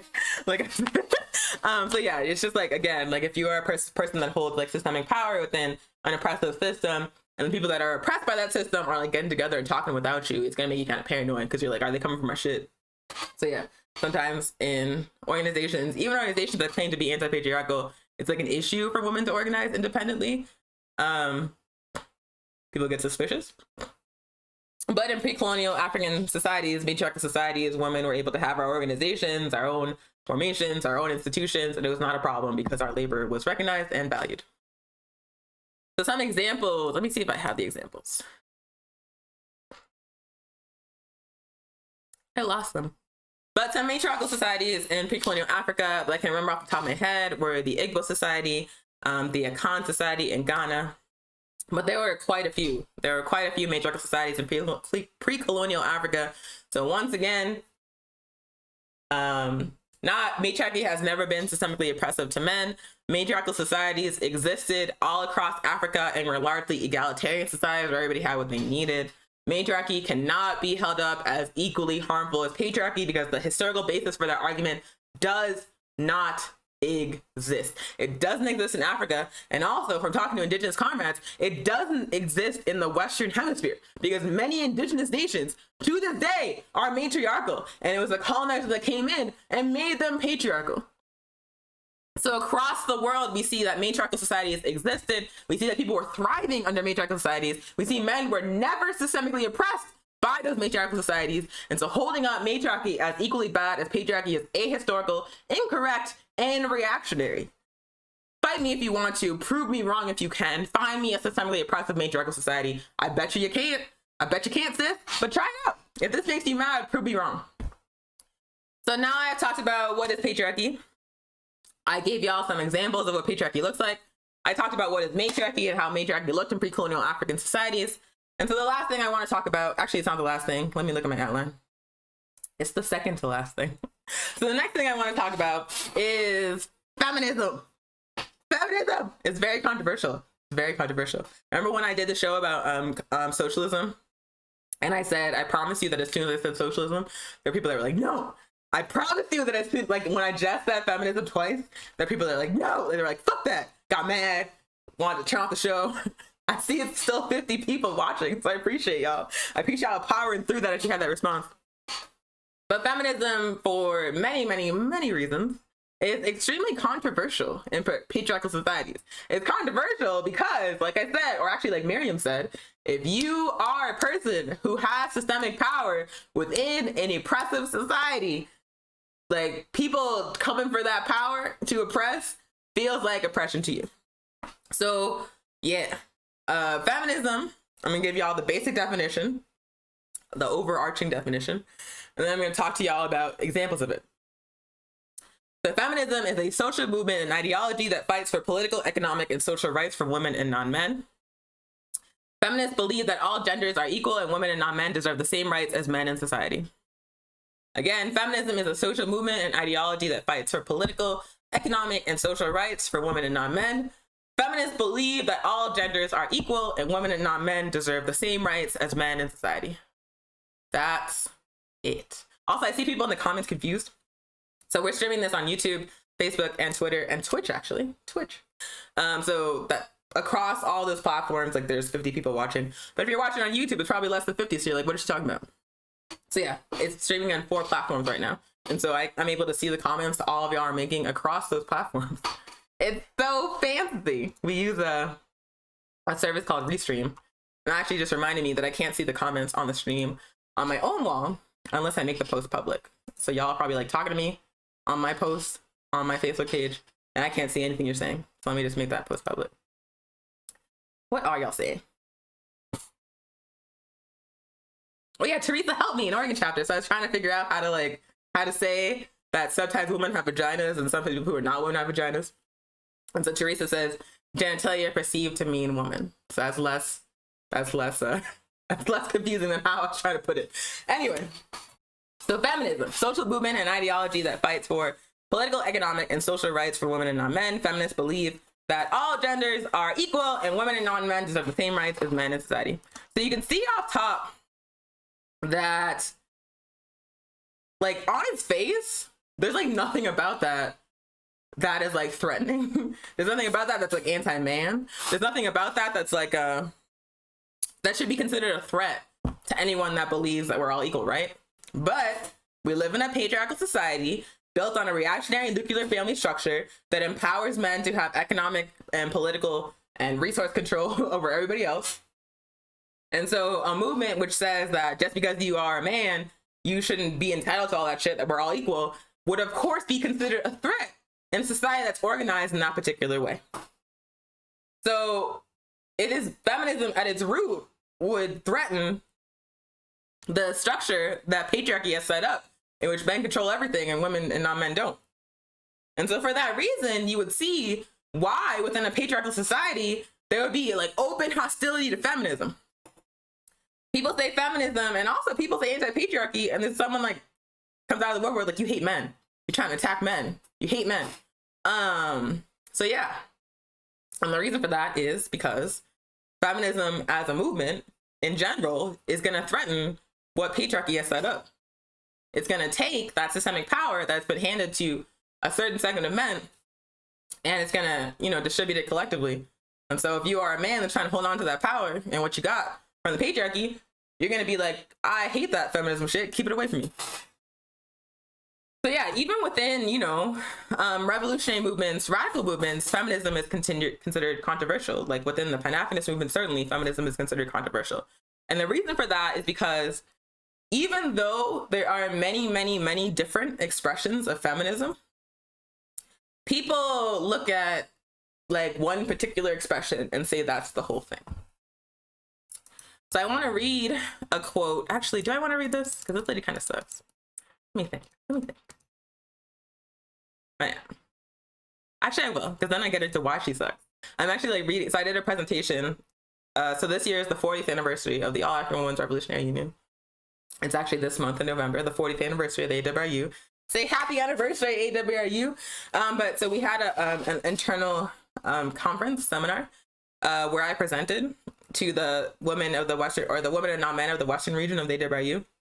And the presentation was about gender and patriarchy. So I'm actually like reading from some of the slides right now. So I didn't have to do the work again. So yeah, so I put this presentation together and presented it actually for the first time last week. So when you see me like looking off screen, that's what I'm looking at. I was like, should I share my slides? And then I decided not to at the last second. So that's the context. But anyway, so I actually do want to read this quote.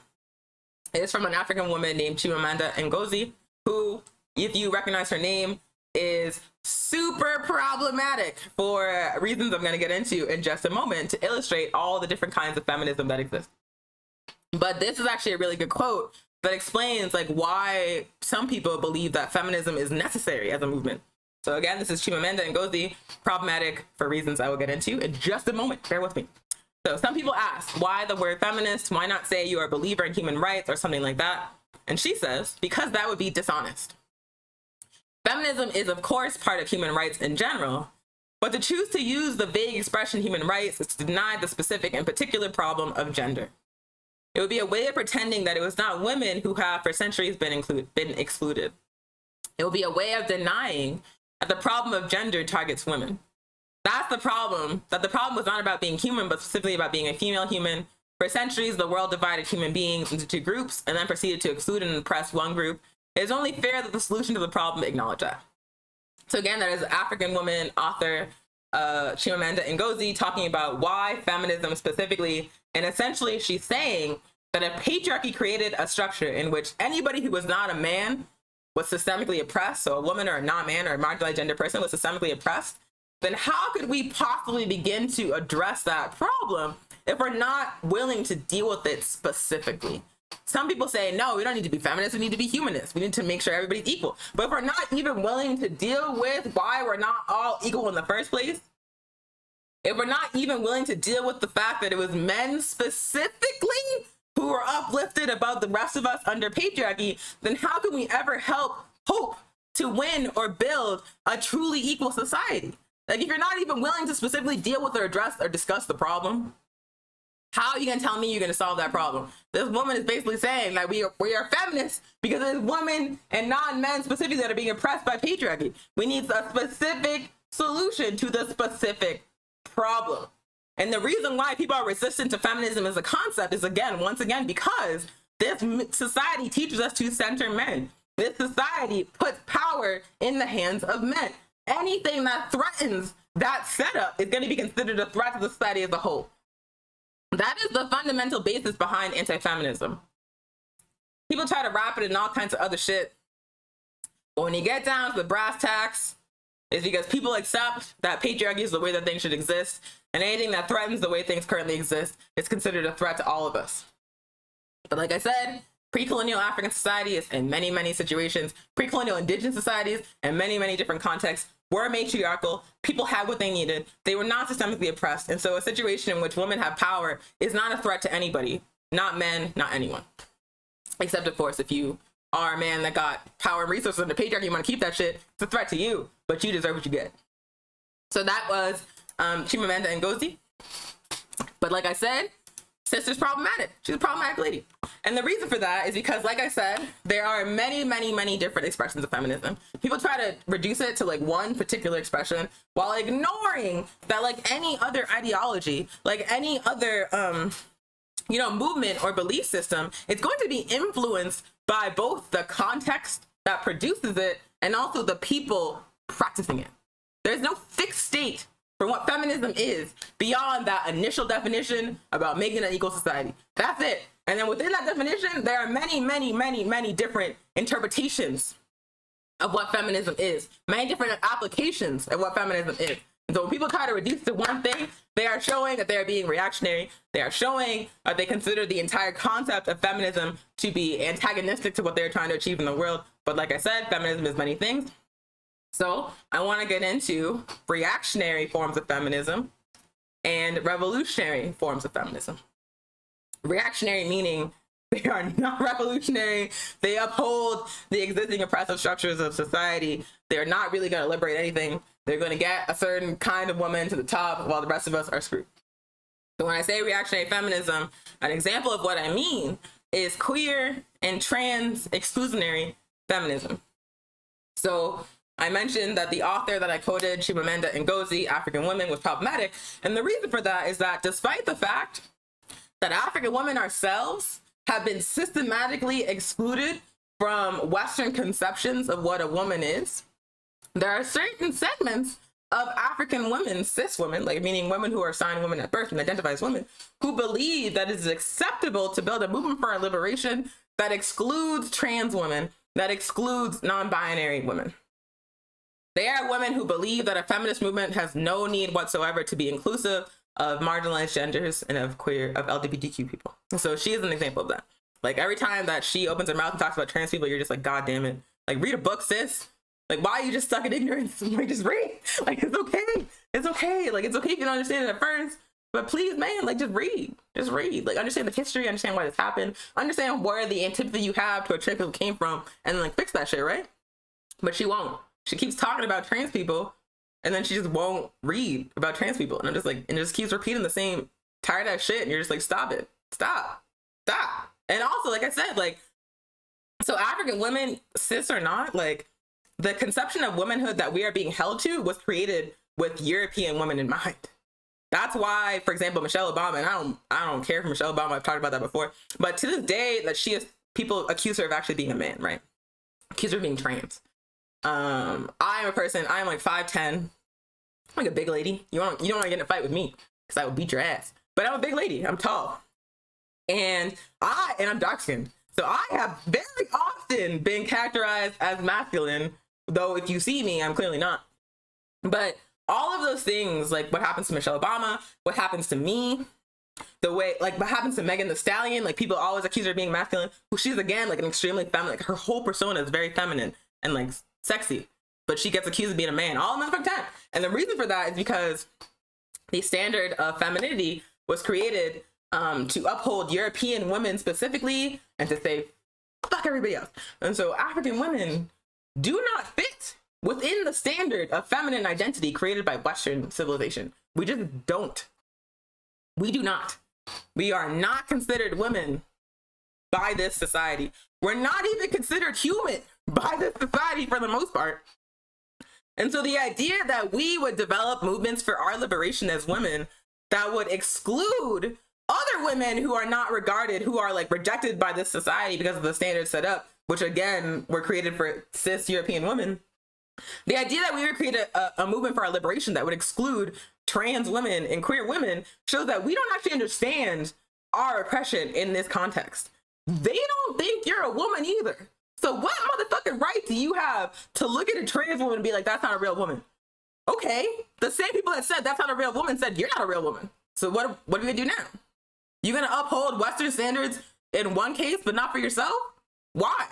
Those aren't even our motherfucking standards. Like I said, before colonizers came to Africa, there were people who were non-binary, people who were trans, people who were queer, in like venerated and honored positions before Europeans came. And then when Europeans came, they were like, that's bad. Get rid of that shit. Those people shouldn't exist. Erase them. Only man and woman. And then we internalize that, and then we build movements that are supposed to be liberatory, where we exclude those people using the same motherfucking colonizer standards. It makes no sense.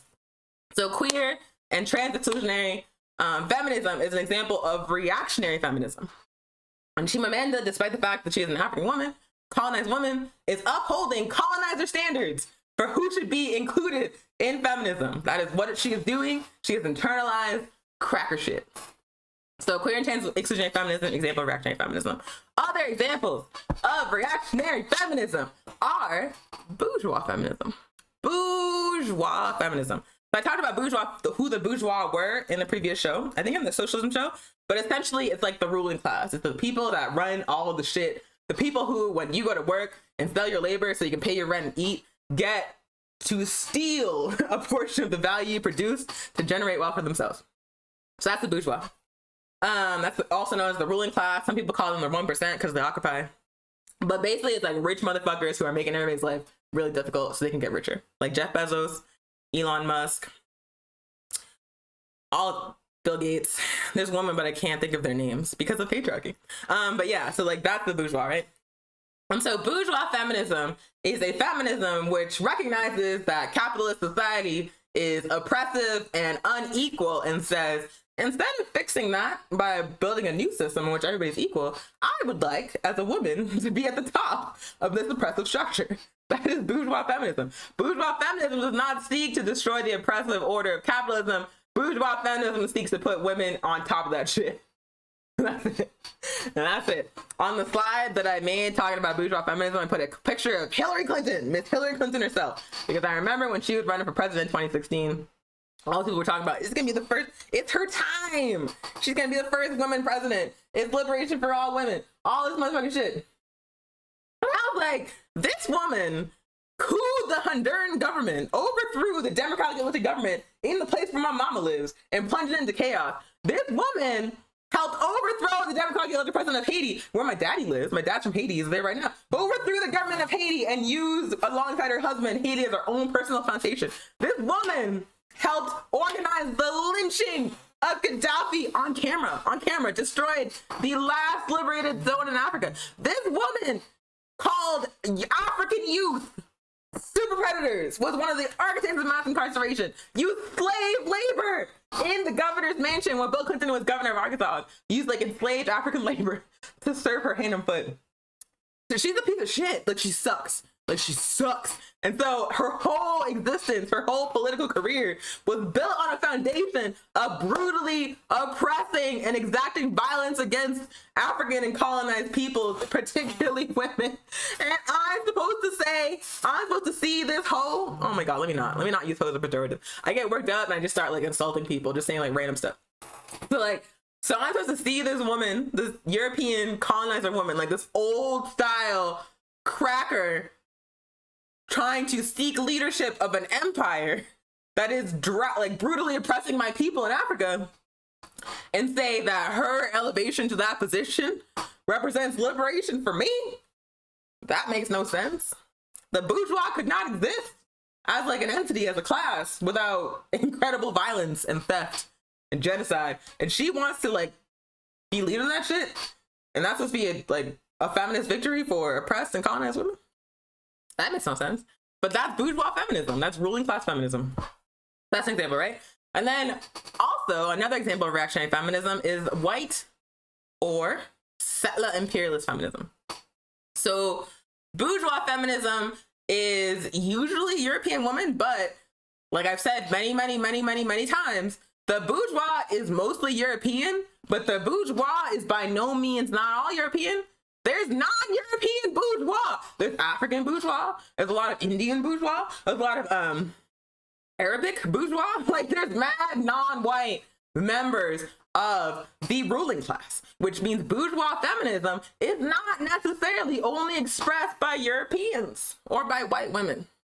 So when I say bourgeois feminism, understand, I'm talking about any manifestation of feminism which seeks to put women, regardless of their identity, at the top of an oppressive capitalist hierarchy. When I say white or settler imperialist feminism, I'm specifically talking about crackers. The expression of the feminist aspiration of crackers within settler colonialism.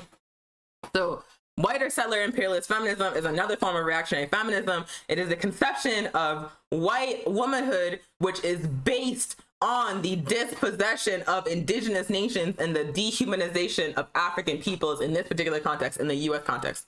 It is a conception of womanhood that is basically built on stealing from and committing genocide against colonized populations. It is specifically European in this particular context. So there's bourgeois feminism, which is not necessarily all Europeans practicing it, and there's also white or settler imperialist feminism that is necessarily Europeans practicing it.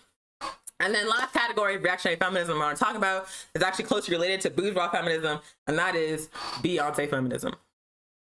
Yes, I said Beyonce.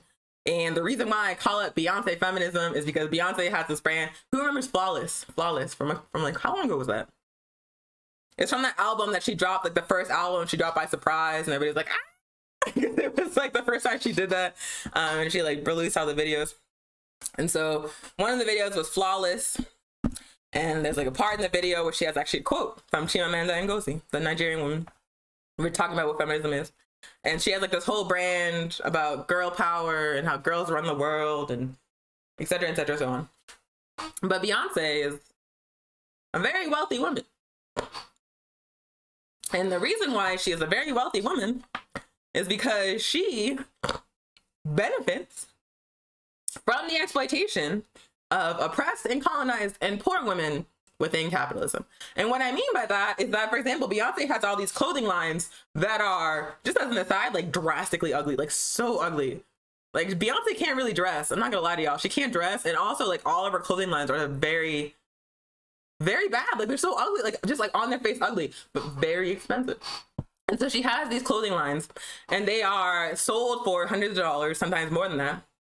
But they are produced in sweatshops by Southeast Asian women that are being paid pennies on the dollar to produce this clothing that is once again sold for hundreds of dollars. That is Beyonce's business model alongside the pop diva shit that's happening. And I remember when that news first came out, it was like Ivy Park that was made in sweatshops. And there was like a really good meme about it where there's like a brown woman who's actually darker skinned than Beyonce on a sewing chain to a sewing machine. And then Beyonce's in the back with her her like Black Panther outfit from the Super Bowl, like cracking a whip. And people got mad at that shit, man. I remember when that came out and all these like petty bourgeois African women were like, how come Jeff Bezos can have sweatshops, but it's a problem when Beyonce has sweatshops? No one can have sweatshops. It's bad if anybody has sweatshops. It doesn't matter if you don't believe that this European man is not getting enough shit for his sweatshops as compared to the African woman. Why does the African woman have sweatshops? That's the problem. It's not how people are talking about it. No, sis. Like, I don't accept that liberation for anybody. Anybody, any woman, anybody of non-man, anybody of any identity must be built on a foundation of oppressing other people. As soon as that is the deal you make, you can fuck off to hell. Fuck you, Beyonce. I still listen to you. It's fine. It's real. But also, when the revolution comes, we're taking your shit too. Like, no, it doesn't matter if she's an African woman owning a sweatshop. That's still fucked up. That's still fucked up. But there's a particular expression of bourgeois feminism that is most often practiced by petty bourgeois African women and aspiring petty bourgeois African women that says that African women making it to the top or the middle level of an oppressive hierarchy is somehow different than when everybody else does it. And I just want to say I reject that on its face. Like, no. No Beyonce feminism, no advancement for petty bourgeois African women like Kamala Harris or Michelle Obama or Susan Rice on the back of oppressing African people in Africa. Absolutely not. That is reactionary. It is reactionary. It does not matter if African women are systemically oppressed. We do not get to have a cut of someone else's oppression. It doesn't matter. It doesn't matter. It doesn't matter. It doesn't matter if we have to deal with systemic racism. It doesn't matter if we have to deal with systemic patriarchy. It makes no difference. It makes no difference. It's still wrong. It is still wrong to seek power within a system that is only built on a foundation of suffering. It's still wrong no matter who does it, no matter what identity they occupy. And so I always like, Beyonce feminism has been a thing for like a while. Like probably like, I don't know, like 5-6 years ago is when I first started to notice it. But like, it is an increasingly dominant political force within the African liberation movement. It takes up like a lot of space with neocolonial fuck shit. And it's the reason why we are now witnessing African people defending Kamala Harris's right to build a career based on oppressing her own people and use that to catapult herself into national leadership. I have seen so many African people be like, well, you know, she's like, of course you put Africans in jail, she's a prosecutor, it was her job. So that's a fucked up job. It's not okay. Just because that's how it's fucking defined. She still chose to do that shit, so she can still go to hell. Her elevation, her aspirations, her accessing power means nothing for me because I am a working class African woman who, if she had her way, she would put in motherfucking jail. So no, Beyonce's wealth, Kamala Harris's power, Stacey Abrams like fucking Vogue cover, none of that shit means anything. None of it means anything. It is reactionary expressions of what I like to call Beyonce feminism that says because on the basis of the fact that women are African, they should have the right to aspire to leadership with an oppressive system and call that liberation. And I say, no, you're just a sellout. You are just a fucking sellout. I don't give a fuck what body you're in. I don't give a fuck if you're an African woman. If you achieve any kind of success or leadership or power or wealth on the back of oppressing people, you get the wall too, sis. So yeah, those are reactionary forms of feminism. Let me see what y'all are saying. Someone's being transphobic in the comments, and Miriam's going in. I appreciate y'all. When I say trans women, I'm talking about women.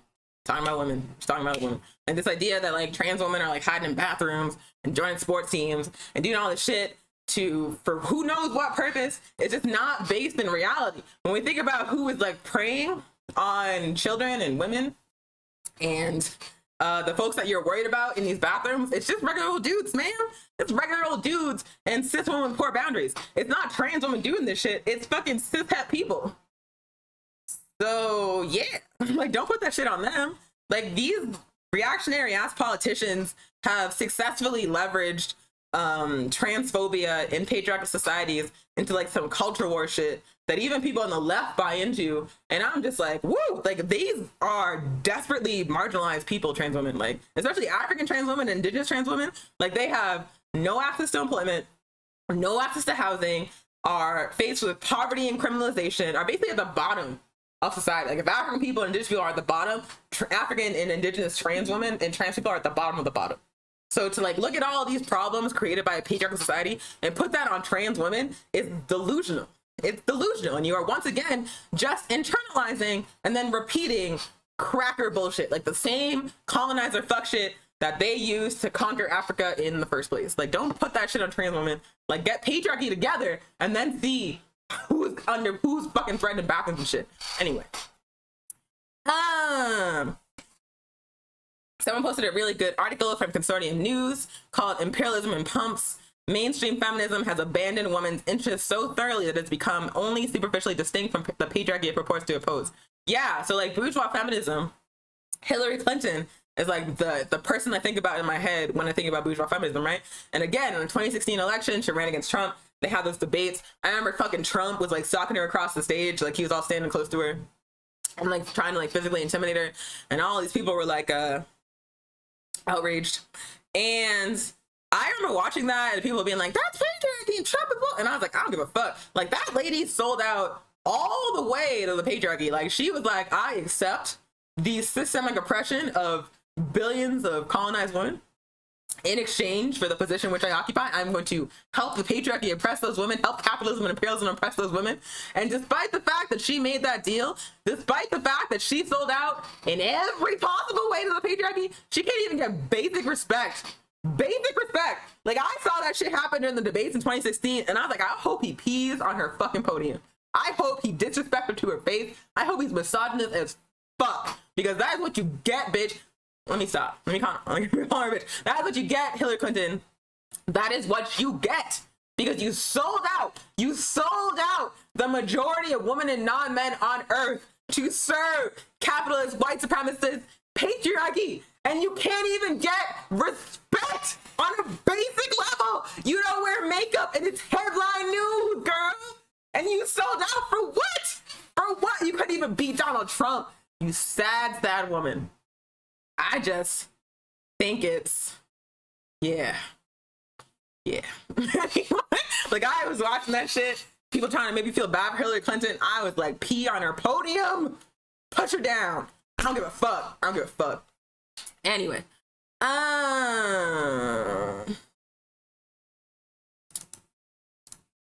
anywho, let me see.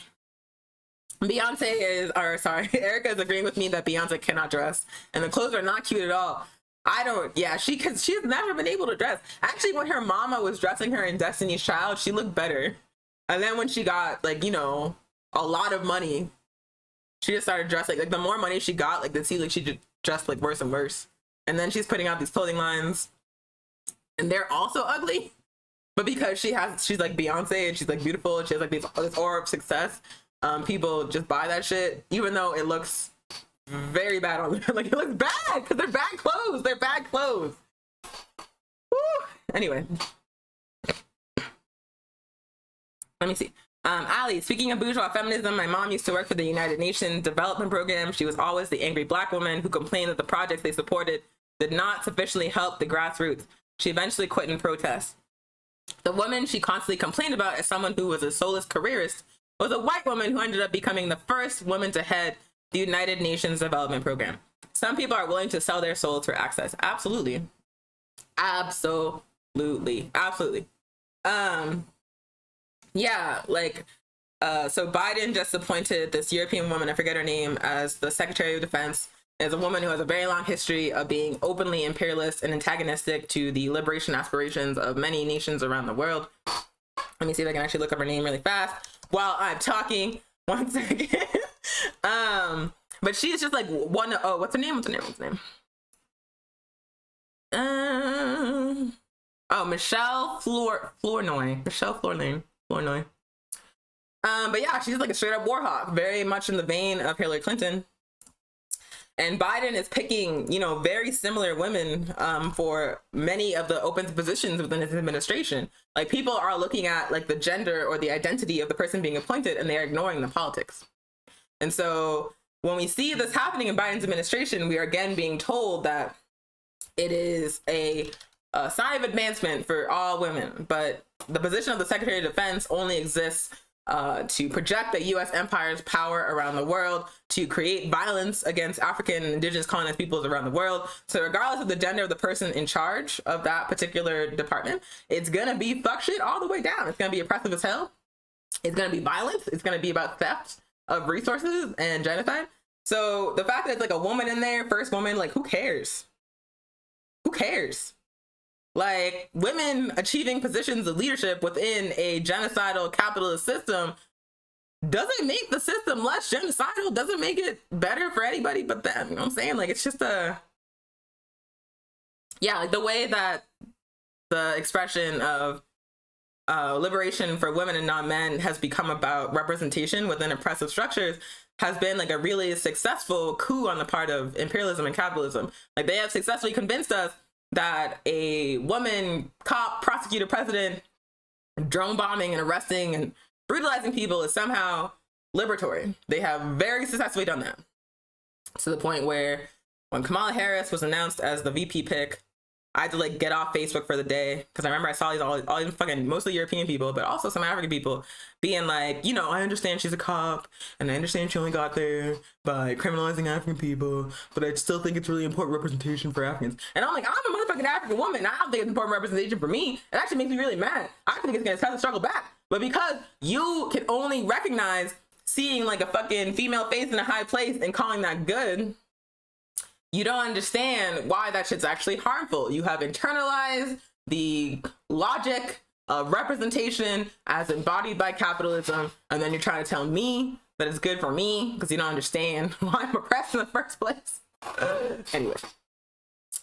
So yeah, Miriam is saying racist women aren't any less racist just because they're women. Racist women are more dangerous because racist men see them as needing protection. That's actually a very good summary of how like European settler women's relationship to slavery, and how everybody assumed that it was like mostly European men that owned slaves, and then all like this research came out that was actually done by a lot of African women, came out that European women owned slaves too, were just as brutal. Like they're the feminine, the myth of like the delicate feminine flower that was supposed to be like based on European women just has no basis in reality, because like I said, actually on the What is Colonialism show, settler colonialism is a cross-class project in which all sectors of the invading society, including women, take part in the dispossession and genocide of the colonized population.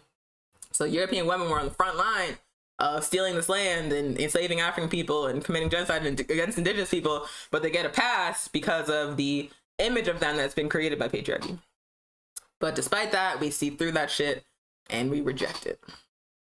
So I talked in detail about reactionary feminism. And now I want to talk about the revolutionary expressions of feminism. Like I said, there are many, many, many different kinds of feminism. Typically, when people are anti-feminism, they focus on one particular expression of it and pretend like that's all that exists.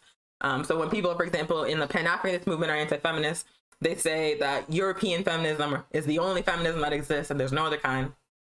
But if you talk to African women and not men, if you talk to indigenous women and not men, if you talk to third world socialist women and not men, that is very clearly not the case. Like, how could an expression of feminism developed in the middle of a revolutionary anti-colonial struggle be in any way comparable to the expression of feminism developed to spread imperialism, to spread capitalism, to spread colonialism? There's no motherfucking way those could be the same things. But there is a not insignificant number of people that believe they are, because they are, again, across the board against feminism, because feminism threatens patriarchy. We don't want to unpack that shit. So we talked about reactionary feminism. Let's talk about revolutionary manifestations of feminism. First up, third world feminism. Third world feminism. It is precisely what it sounds like. If you are familiar with the concept of the third world, it actually refers to the nations who neither sided with the USSR or the USA, but instead we're picking the third way. They call themselves the third world. But they also happen to be nations that were in the global south, nations that were formerly colonized, that were engaged in revolutionary anti-colonial struggles. Many nations in Africa were considered third world. Many nations in Central and South America and in Southeast Asia were considered third world. So when we say third world feminism, we are speaking specifically of the feminism developed by women and non-men in the global south as part of anti-colonial struggles against imperialism and capitalism. Third world feminism, from its inception, was a revolutionary expression of the movement for the liberation of women and non-men. It was anti-capitalist, it was anti-empire, it was centered on the most oppressed women in Africa and throughout the global south. That is third world feminism. So, understanding that, we talked about bourgeois feminism, we talked about white feminism. Explain to me how, again, these feminisms that were created to uphold capitalism, these feminisms that were created to spread settler colonialism, could any way be compared to third world feminism that was created by the people exploited by capitalism and colonialism? How could it possibly be the same shit? How, sis?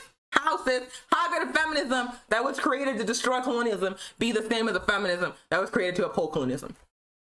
The only way you could think that is if you were scared of feminism in general. That's the only way you could. It's the only way you could. Because if you read the words written by third world feminists, if you study the movement and how third world feminism spread as a concept, you see very clearly that it's very closely tied to movements to destroy Western imperialism and European colonialism and global capitalism.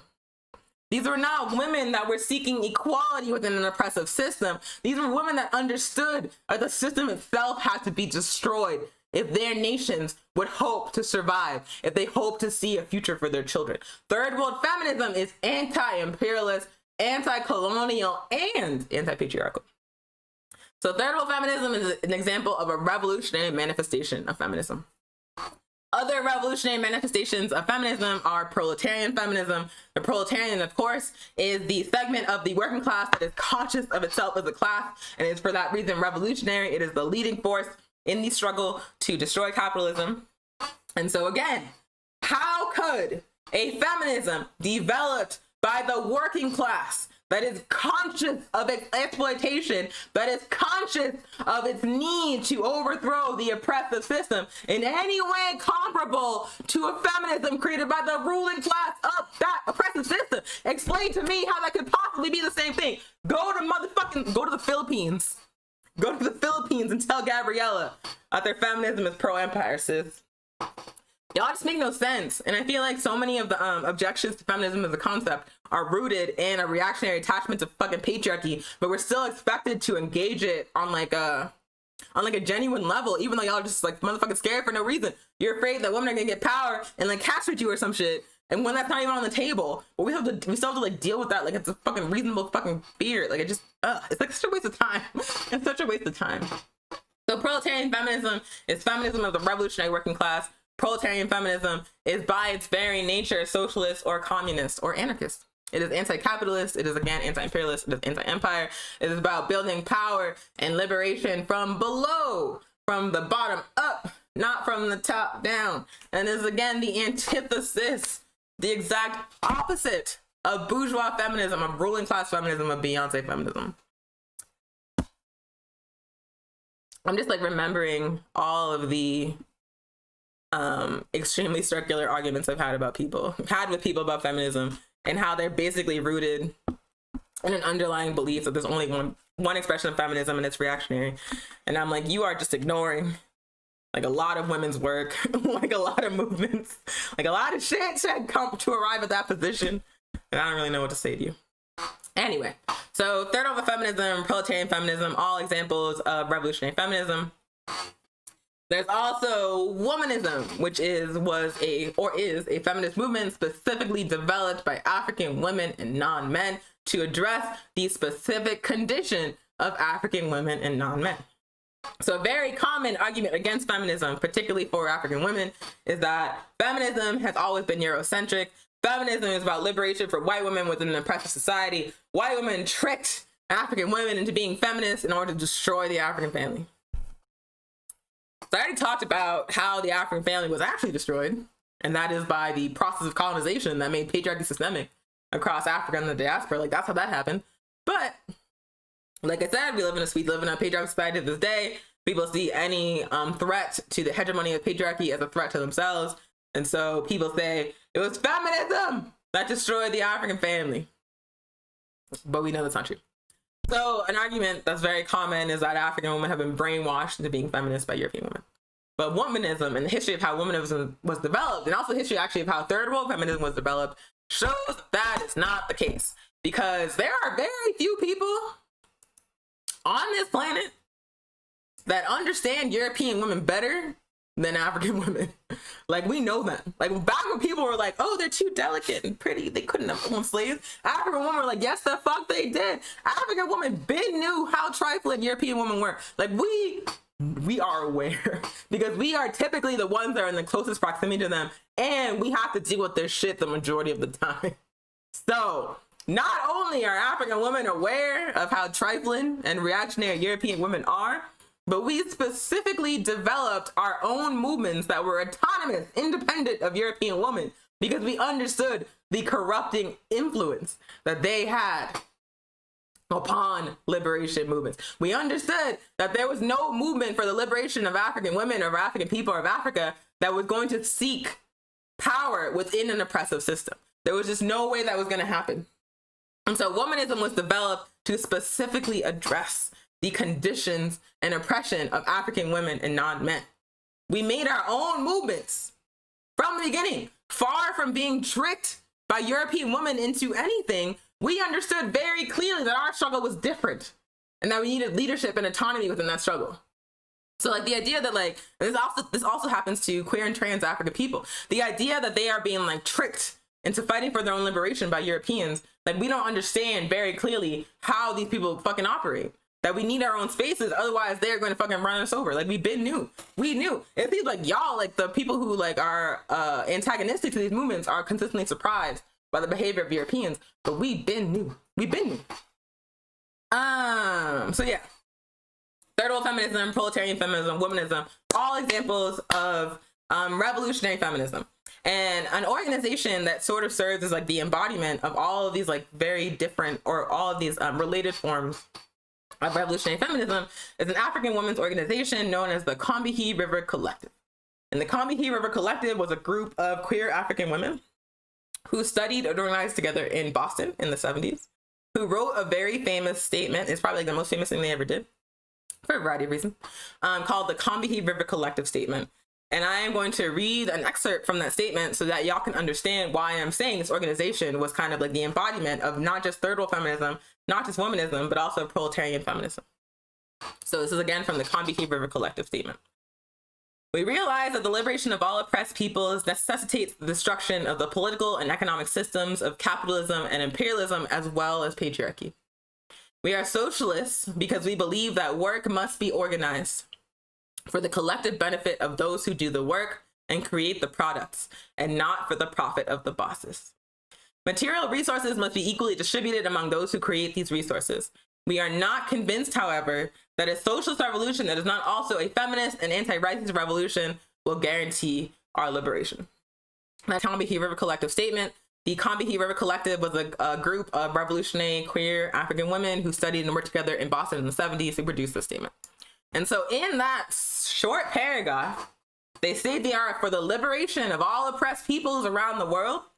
They say they are socialists because they understand the system of capitalism as inherently oppressive. And then they also say that a socialist revolution, in order to be successful, must be feminist and must be anti-racist.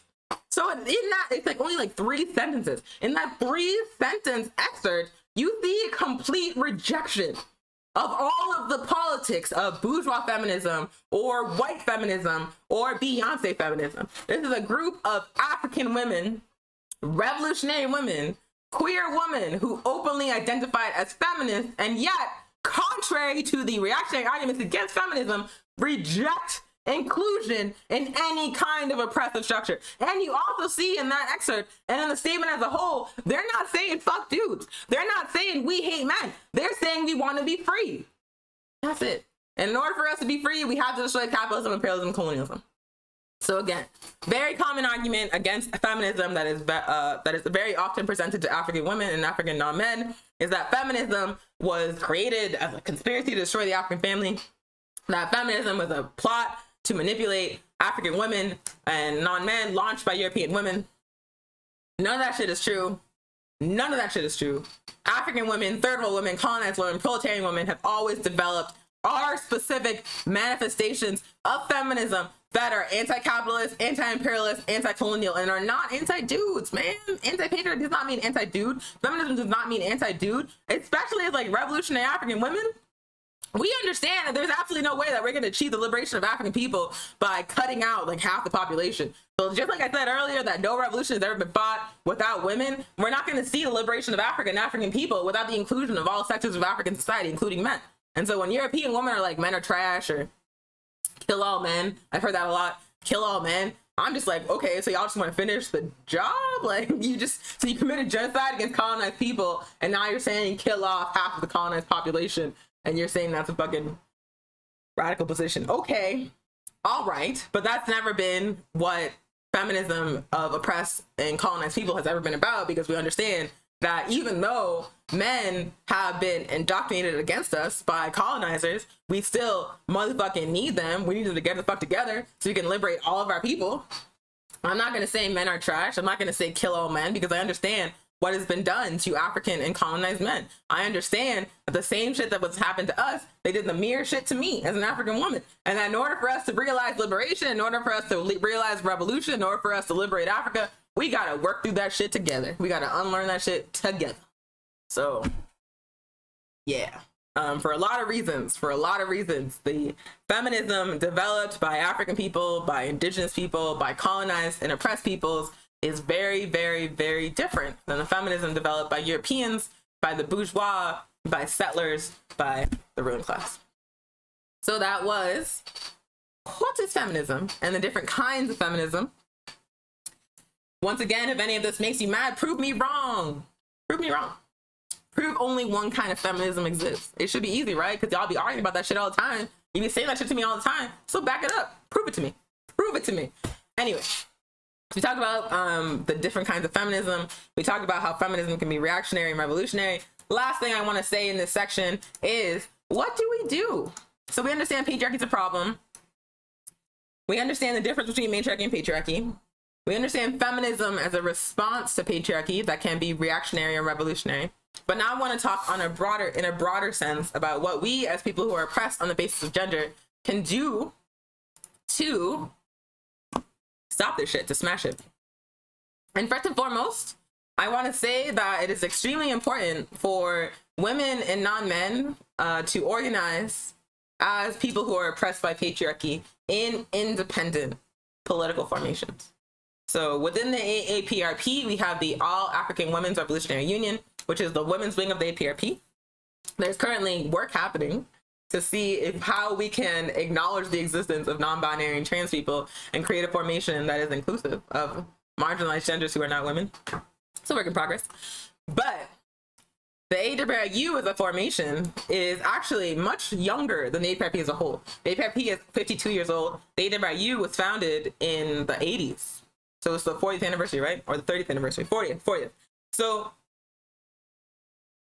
when the AWU was founded in the PRP, it was honestly like a struggle because a lot of dudes were like, what is this? Why do you want to argue against, or why do you want to organize against patriarchy? Why can't we just all be together? Why do you all want to have your own meetings? Someone told me someone was like throwing around the word like vagina supremacy, which if I had been there, I would have fucking died. But that's just a baby. So there was a lot of resistance within the PRP to the idea of forming a solely women's organization within the party. And the reason for that is because people are defensive about that patriarchy, sis, especially if they're men, but also if they're women or non-men that have internalized that shit. And so it was a struggle for the AWU to be born. And now I feel like we're in a new phase of struggle where we're expanding who the AWU is for, and it's really exciting. And also, you know, struggle. But every single revolutionary socialist organization, every single revolutionary anti-colonial organization that is fighting for the liberation of an oppressed people must have a specific program and strategy and formations to deal with patriarchy. Strategies and programs and formations that are developed by the people who are most impacted by patriarchy, the people being women and non-men. If you are an organization that does not have a space where women and non-men can develop an analysis of patriarchy, develop an analysis for oppression, develop strategies for how to address that both inside and outside of the organization, then I would push you to create that in the political space that you occupy. Create independent political formations where women and non-men can engage and study and struggle in building to attack patriarchy. Because just as we understand that it is going to be racialized and colonized people that destroy colonialism because the people that benefit from that shit are not going to tear it down, we are the ones that are going to take that shit out. So women and non-men are going to have to take out patriarchy.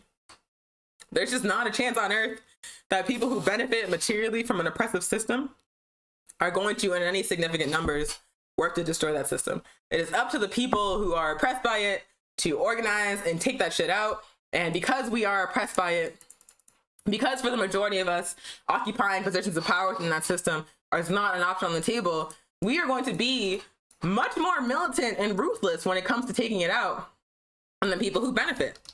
But in order to get to that point where we are militant and ruthless and uncompromising when it comes to attacking the patriarchy, we must have independent political formations for women and non-men to develop our understanding of patriarchy and to develop our connective analysis and our collective strategy for taking that shit out.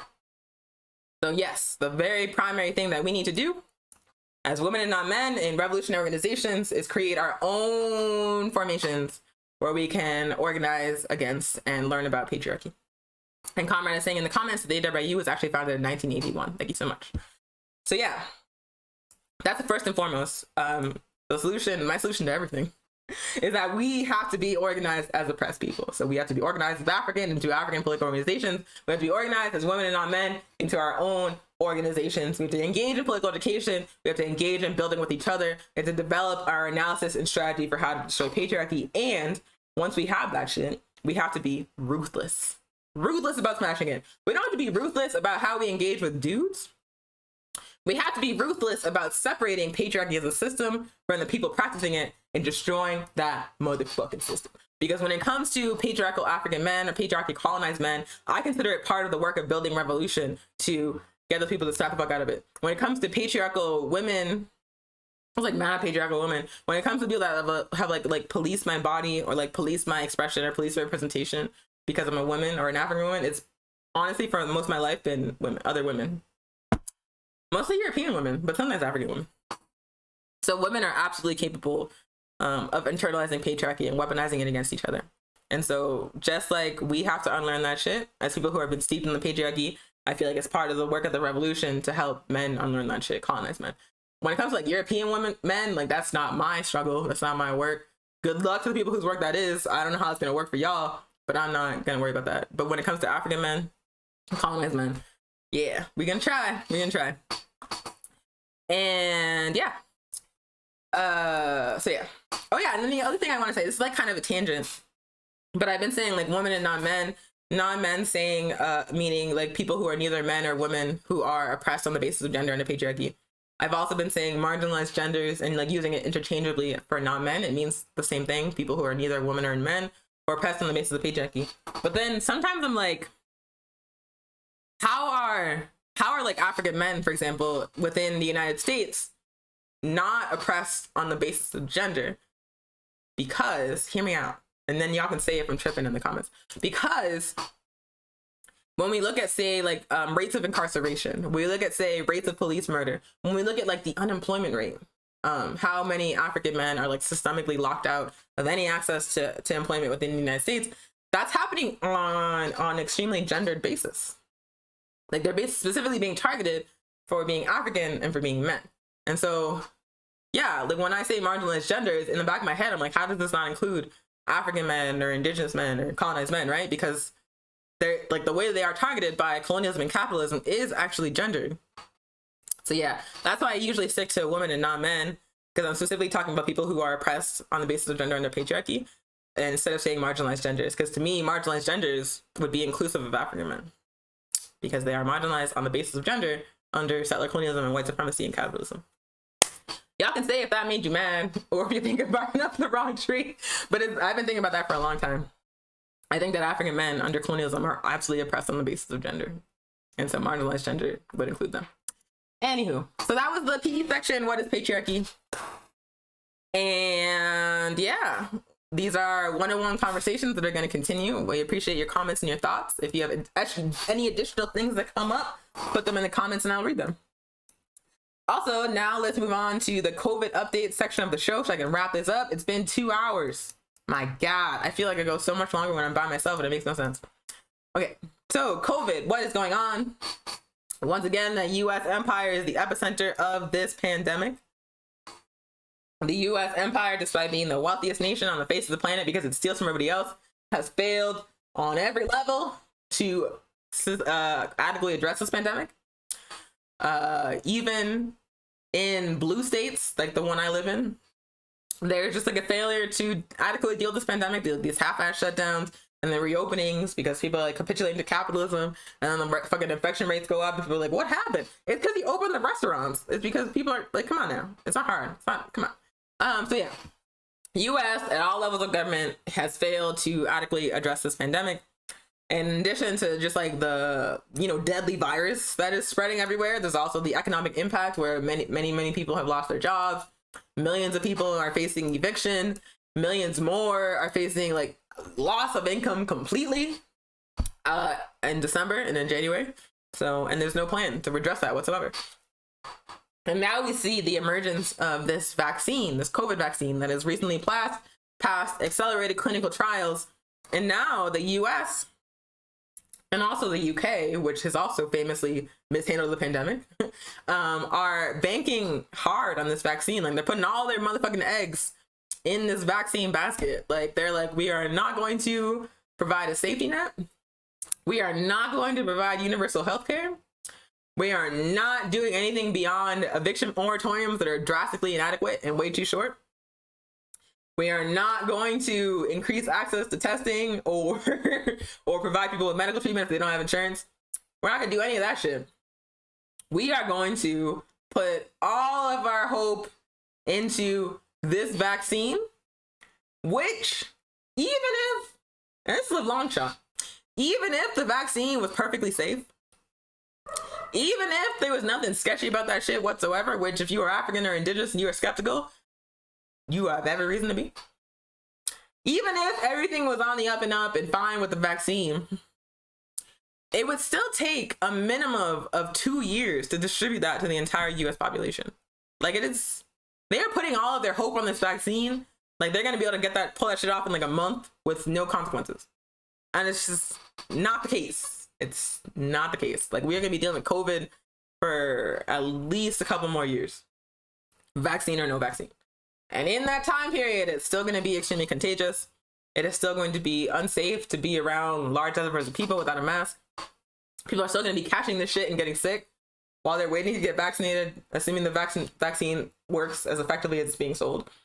And there is still no plan to provide any kind of safety net to people. They are literally just saying, we are going to rush out this vaccine and we're going to try to give it to everybody. And that's the only plan. There's no other strategy right now. Yeah, and like when you look at, say, like China or Cuba or Venezuela or like the majority of the nations in Africa. You see that they were able to get the pandemic under control long before the vaccine ever existed. How was it that China, Cuba, Vietnam, Venezuela, the majority of the nations in Africa were able to control the spread of this fucking virus without the vaccine? Why is the US government saying the vaccine? Why is the UK saying the vaccine is the best option on the table when all of these other countries were able to get this under control without it? The reason why is because the US is not willing to do what needs to be done to make sure that people don't suffer terribly during this pandemic. Like I said, it's not just about catching the virus, which on its own is like a lot to deal with because it's extremely dangerous. It is impacting African, indigenous, and colonized people the most severely. But even getting the virus is like almost like the least of people's problems. Because like I said, there's millions of people who are no longer able to work, who are still being charged rent, who are facing eviction, and who have no income coming in.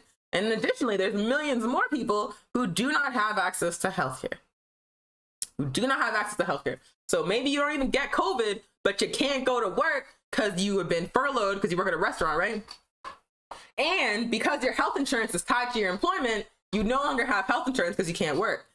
And because your rent has not been frozen and still being charged, even though you can't work, there's no money to pay your rent. And so your landlord says, I'm going to put you in the street during a pandemic. So you never even got COVID, but you still lost your housing, your health insurance, and your income. And that's the case for millions of fucking people. And there's no vaccine that's going to address that problem. And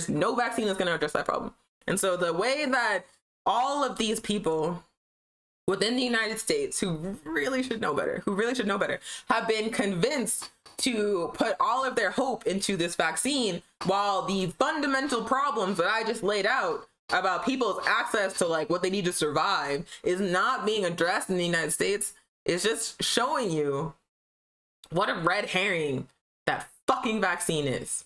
Because even if it was 100% safe, 100% effective, it's still going to be years that this is the situation for millions of people, where they are facing loss of housing, loss of income, loss of insurance, no ability to motherfucking eat. There's lines that are like miles long for food banks in Texas I was reading about. And that's not just in Texas, it's all over the country. And again, there is no vaccine that's going to address that problem. What Cuba did, what China did, what Venezuela did was they froze rent, froze bills, stopped. When they said you have to stay home, they fucking paid people to stay home. They delivered food door to door, and they have free access to fucking healthcare. They have access to healthcare. When COVID hit, Cuba started sending doctors door to door in every community on that poor ass island to explain what COVID was, to explain the symptoms, to explain why people had to wear masks, and to give them fucking masks. Like, they organized a public health response to actually keep people alive. And then they also fucking paid people's rent and delivered food to their houses with no vaccine. That was months before a vaccine was even a possibility. Cuba was doing this. And that is why Cuba has controlled the spread, despite suffering from a US blockade that denies them access to shit like ventilators and medicines and masks. Like, the way, like, I've seen so many people. So I've seen African people be like, I do not trust this shit. I'm not taking that shit. And I've seen like European people hop in their comments like, that's anti-science. That's perfectly safe. Like, first of all, if you have never been if there is no history of your people being subject to medical experimentation within this particular settler colony, perhaps you should step back and just fucking listen. But anyway, but yeah, all these people are like, just like putting all their hope on this vaccine. Yelling at people for not wearing masks right, or yelling at people for not fucking sheltering in place enough. Meanwhile, like, for millions of people, that's not an option. And also, the government has failed people on every level. And the vaccine is not going to address that. It's not individual actions that made the situation what it was. It is the absolute fail on every level of the U.S. government and the capitalist system as a whole to provide for people's needs that put us into this situation. So yeah, vaccine is not a magic bullet. It's being sold as a magic bullet. It is not a magic bullet. It is not going to address these fundamental problems. It is not going to control the spread of the virus. It's going to take years to distribute to everybody, and that is assuming it's safe, which is a big fucking assumption. Yeah, yeah. What needs to happen in the United States is that people need to be paid to stay home. There needs to be universal health care. There needs to be rent freezes, not just eviction moratoriums for a couple of months. Like, you need to make it possible for people to actually do like the right thing. Like, you need to make it possible. Like, you have to give them accurate information, and you need to make it possible for them to do what is being asked of them, to stay home. If they have no choice but to go to work so they can keep eating and having a place to live, then you're not making it possible for you to do what you're telling them to do. And then meanwhile, we got all these fucking, mostly European people talking about the vaccine's perfectly safe, talking about these motherfuckers, they're calling people like plague rats, they're calling people like all kinds of like insults for not doing the pandemic right. Meanwhile, the government gets like no smoke from these people. Yeah, it's very frustrating to me. But that's COVID. Vaccine is being sold as a magic bullet. Vaccine is far from a magic bullet. These systemic issues created by capitalism that are leaving people to die are not going to be addressed by this vaccine. Only the organization of the masses of poor working class people to demand what is owed to us, to demand healthcare, to demand access to housing, to demand income, to demand food, resources be widely available. None of that shit's going to be done willingly by the people in power. We must organize as oppressed and working class and colonized people to claim that shit, to take that shit. Otherwise, they are going to just fucking stick the shit in our arms over the course of the next 2 years, and people are going to be economically devastated, politically devastated, with no recourse. We're going to be in a weaker position in a couple of years, post-vaccine, post-COVID, than we are right now, unless we organize as working class people, as African people, as colonized people, to take what is owed to us. So yeah, that's COVID updates. Wrapping up the show, this is Weekly Pan-African News. It happens every single Thursday at 12 p.m. Mountain Time. I'm trying to like stall so I can look up what the next show is. But I appreciate y'all for joining us. I appreciate your comments and questions. I appreciate the debates that happen in the comments. I'm just trying to stall so I can look up the list of fucking show topics. Man, it's taking a long ass time. We have like a lot of, I'm looking in the thing that we use for group chat, and we have like a lot of conversations. Okay, so what is the show next week? Next week, we're going to be talking about what is criticism, self-criticism. What is revolutionary criticism? Why is it required of us as people engaged in revolutionary organizing? We do criticism, self-criticism at the end of every internal meeting in APRP. It has transformed me as a person because it's forced me to be honest and transparent about where I need to do better. I like it a lot. We're going to talk about why it's necessary next show, Thursday at 12 p.m. Mountain Time.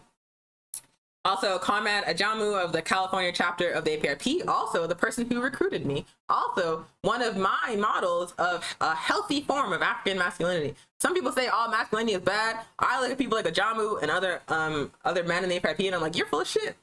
You're just full of shit. It's just not. Masculinity under capitalism, under patriarchy, can be toxic or bad. I saw like some really convincing arguments against using toxic masculinity as a concept. So I'm trying to like be careful about using it until I read more. But yeah, some people say all expressions of masculinity are necessarily negative. And I see the examples of masculinity that exist in the APRP, and I'm like, you are full of shit. Healthy masculinity exists. Revolutionary African masculinity exists. But anyway, Ajamu is the person that recruited me into the APRP almost 10 years ago. And he does a weekly show with his daughter, Shakura, who is also dope. And do that every single Sunday at 4 p.m. Pacific time, 5 p.m. Mountain time. And this week, they are also going to be talking about patriarchy. So if you want to hear more APRP analysis of patriarchy and why we got to destroy it, then you should watch Ajamu's show this coming Sunday, 4 p.m. Mountain time, 4 p.m. Pacific time, 5 p.m. Mountain time. And you can watch that at facebook.com/ajamu.umi or on the APRP International YouTube channel. And Hope from the Red Nation is saying in the comments, I'm a masculine person. Yes, healthy masculinity does exist. Absolutely. Like, yeah. Even if you think that cis masculinity is necessarily toxic, there's masculine people who are non-binary. There's masculine people who are trans. You're saying all possible representations and presentations of masculinity are toxic? That's a very broad brush. It's kind of similar to people who say all forms of feminism are toxic, to be honest with you. But yeah, I just don't believe that. I've seen that it's not true. Although one thing that I have seen about healthy presentations or revolutionary presentations of masculinity is that it's like constant work. It's like constant work. It's like a constant choice to be like, I reject you, patriarchy, and I'm going to do this in a healthy way. So like, yeah, like that's one thing I've noticed about Ajamu in particular is that like it's a constant day-to-day decision to show up in the way that he does. And that's true of any kind of like revolutionary political identity, right? Like you have to choose, especially in a capitalist society, especially in like a patriarchal society, you have to choose every single day to not be a piece of shit. Like you have to actively choose that and struggle around that. Because if you were just to like let yourself go and like internalize all the shit that you're taught to do and taught to believe, you would just be reactionary as fuck. So it's like a constant day-to-day decision to show up in a revolutionary way, to show up in like a healthy masculine way. And I think Ajamu again is like the embodiment of that. I'm so glad he recruited me. I can't even imagine the person I would be if I was on the APRP. Anywho, this has been Weekly Pan-African News. We thank you so much for joining us. We do this every single Thursday at 12 p.m. Mountain Time on our Facebook, YouTube, Twitter, and Twitch channel. One day we're going to do it on Instagram. We'll figure it out. So we appreciate you. Thank you so much for tuning in. We hope you have a great rest of your day. If you are listening to my voice and you are not active in a revolutionary organization, join an organization. If you're African, hit me up. Message us on Facebook, email us at aprpnewmexico@gmail.com, and join the APRP. If you're not African, there's so many places you can go, man. Like the majority of the organizations on earth are for you. But join a political organization fighting for justice. Get off the sidelines, get into the fight, help us destroy patriarchy, capitalism, imperialism, and colonialism once and for all so we can all be free. Thank y'all so much. Stay ready for revolution. Have a good day.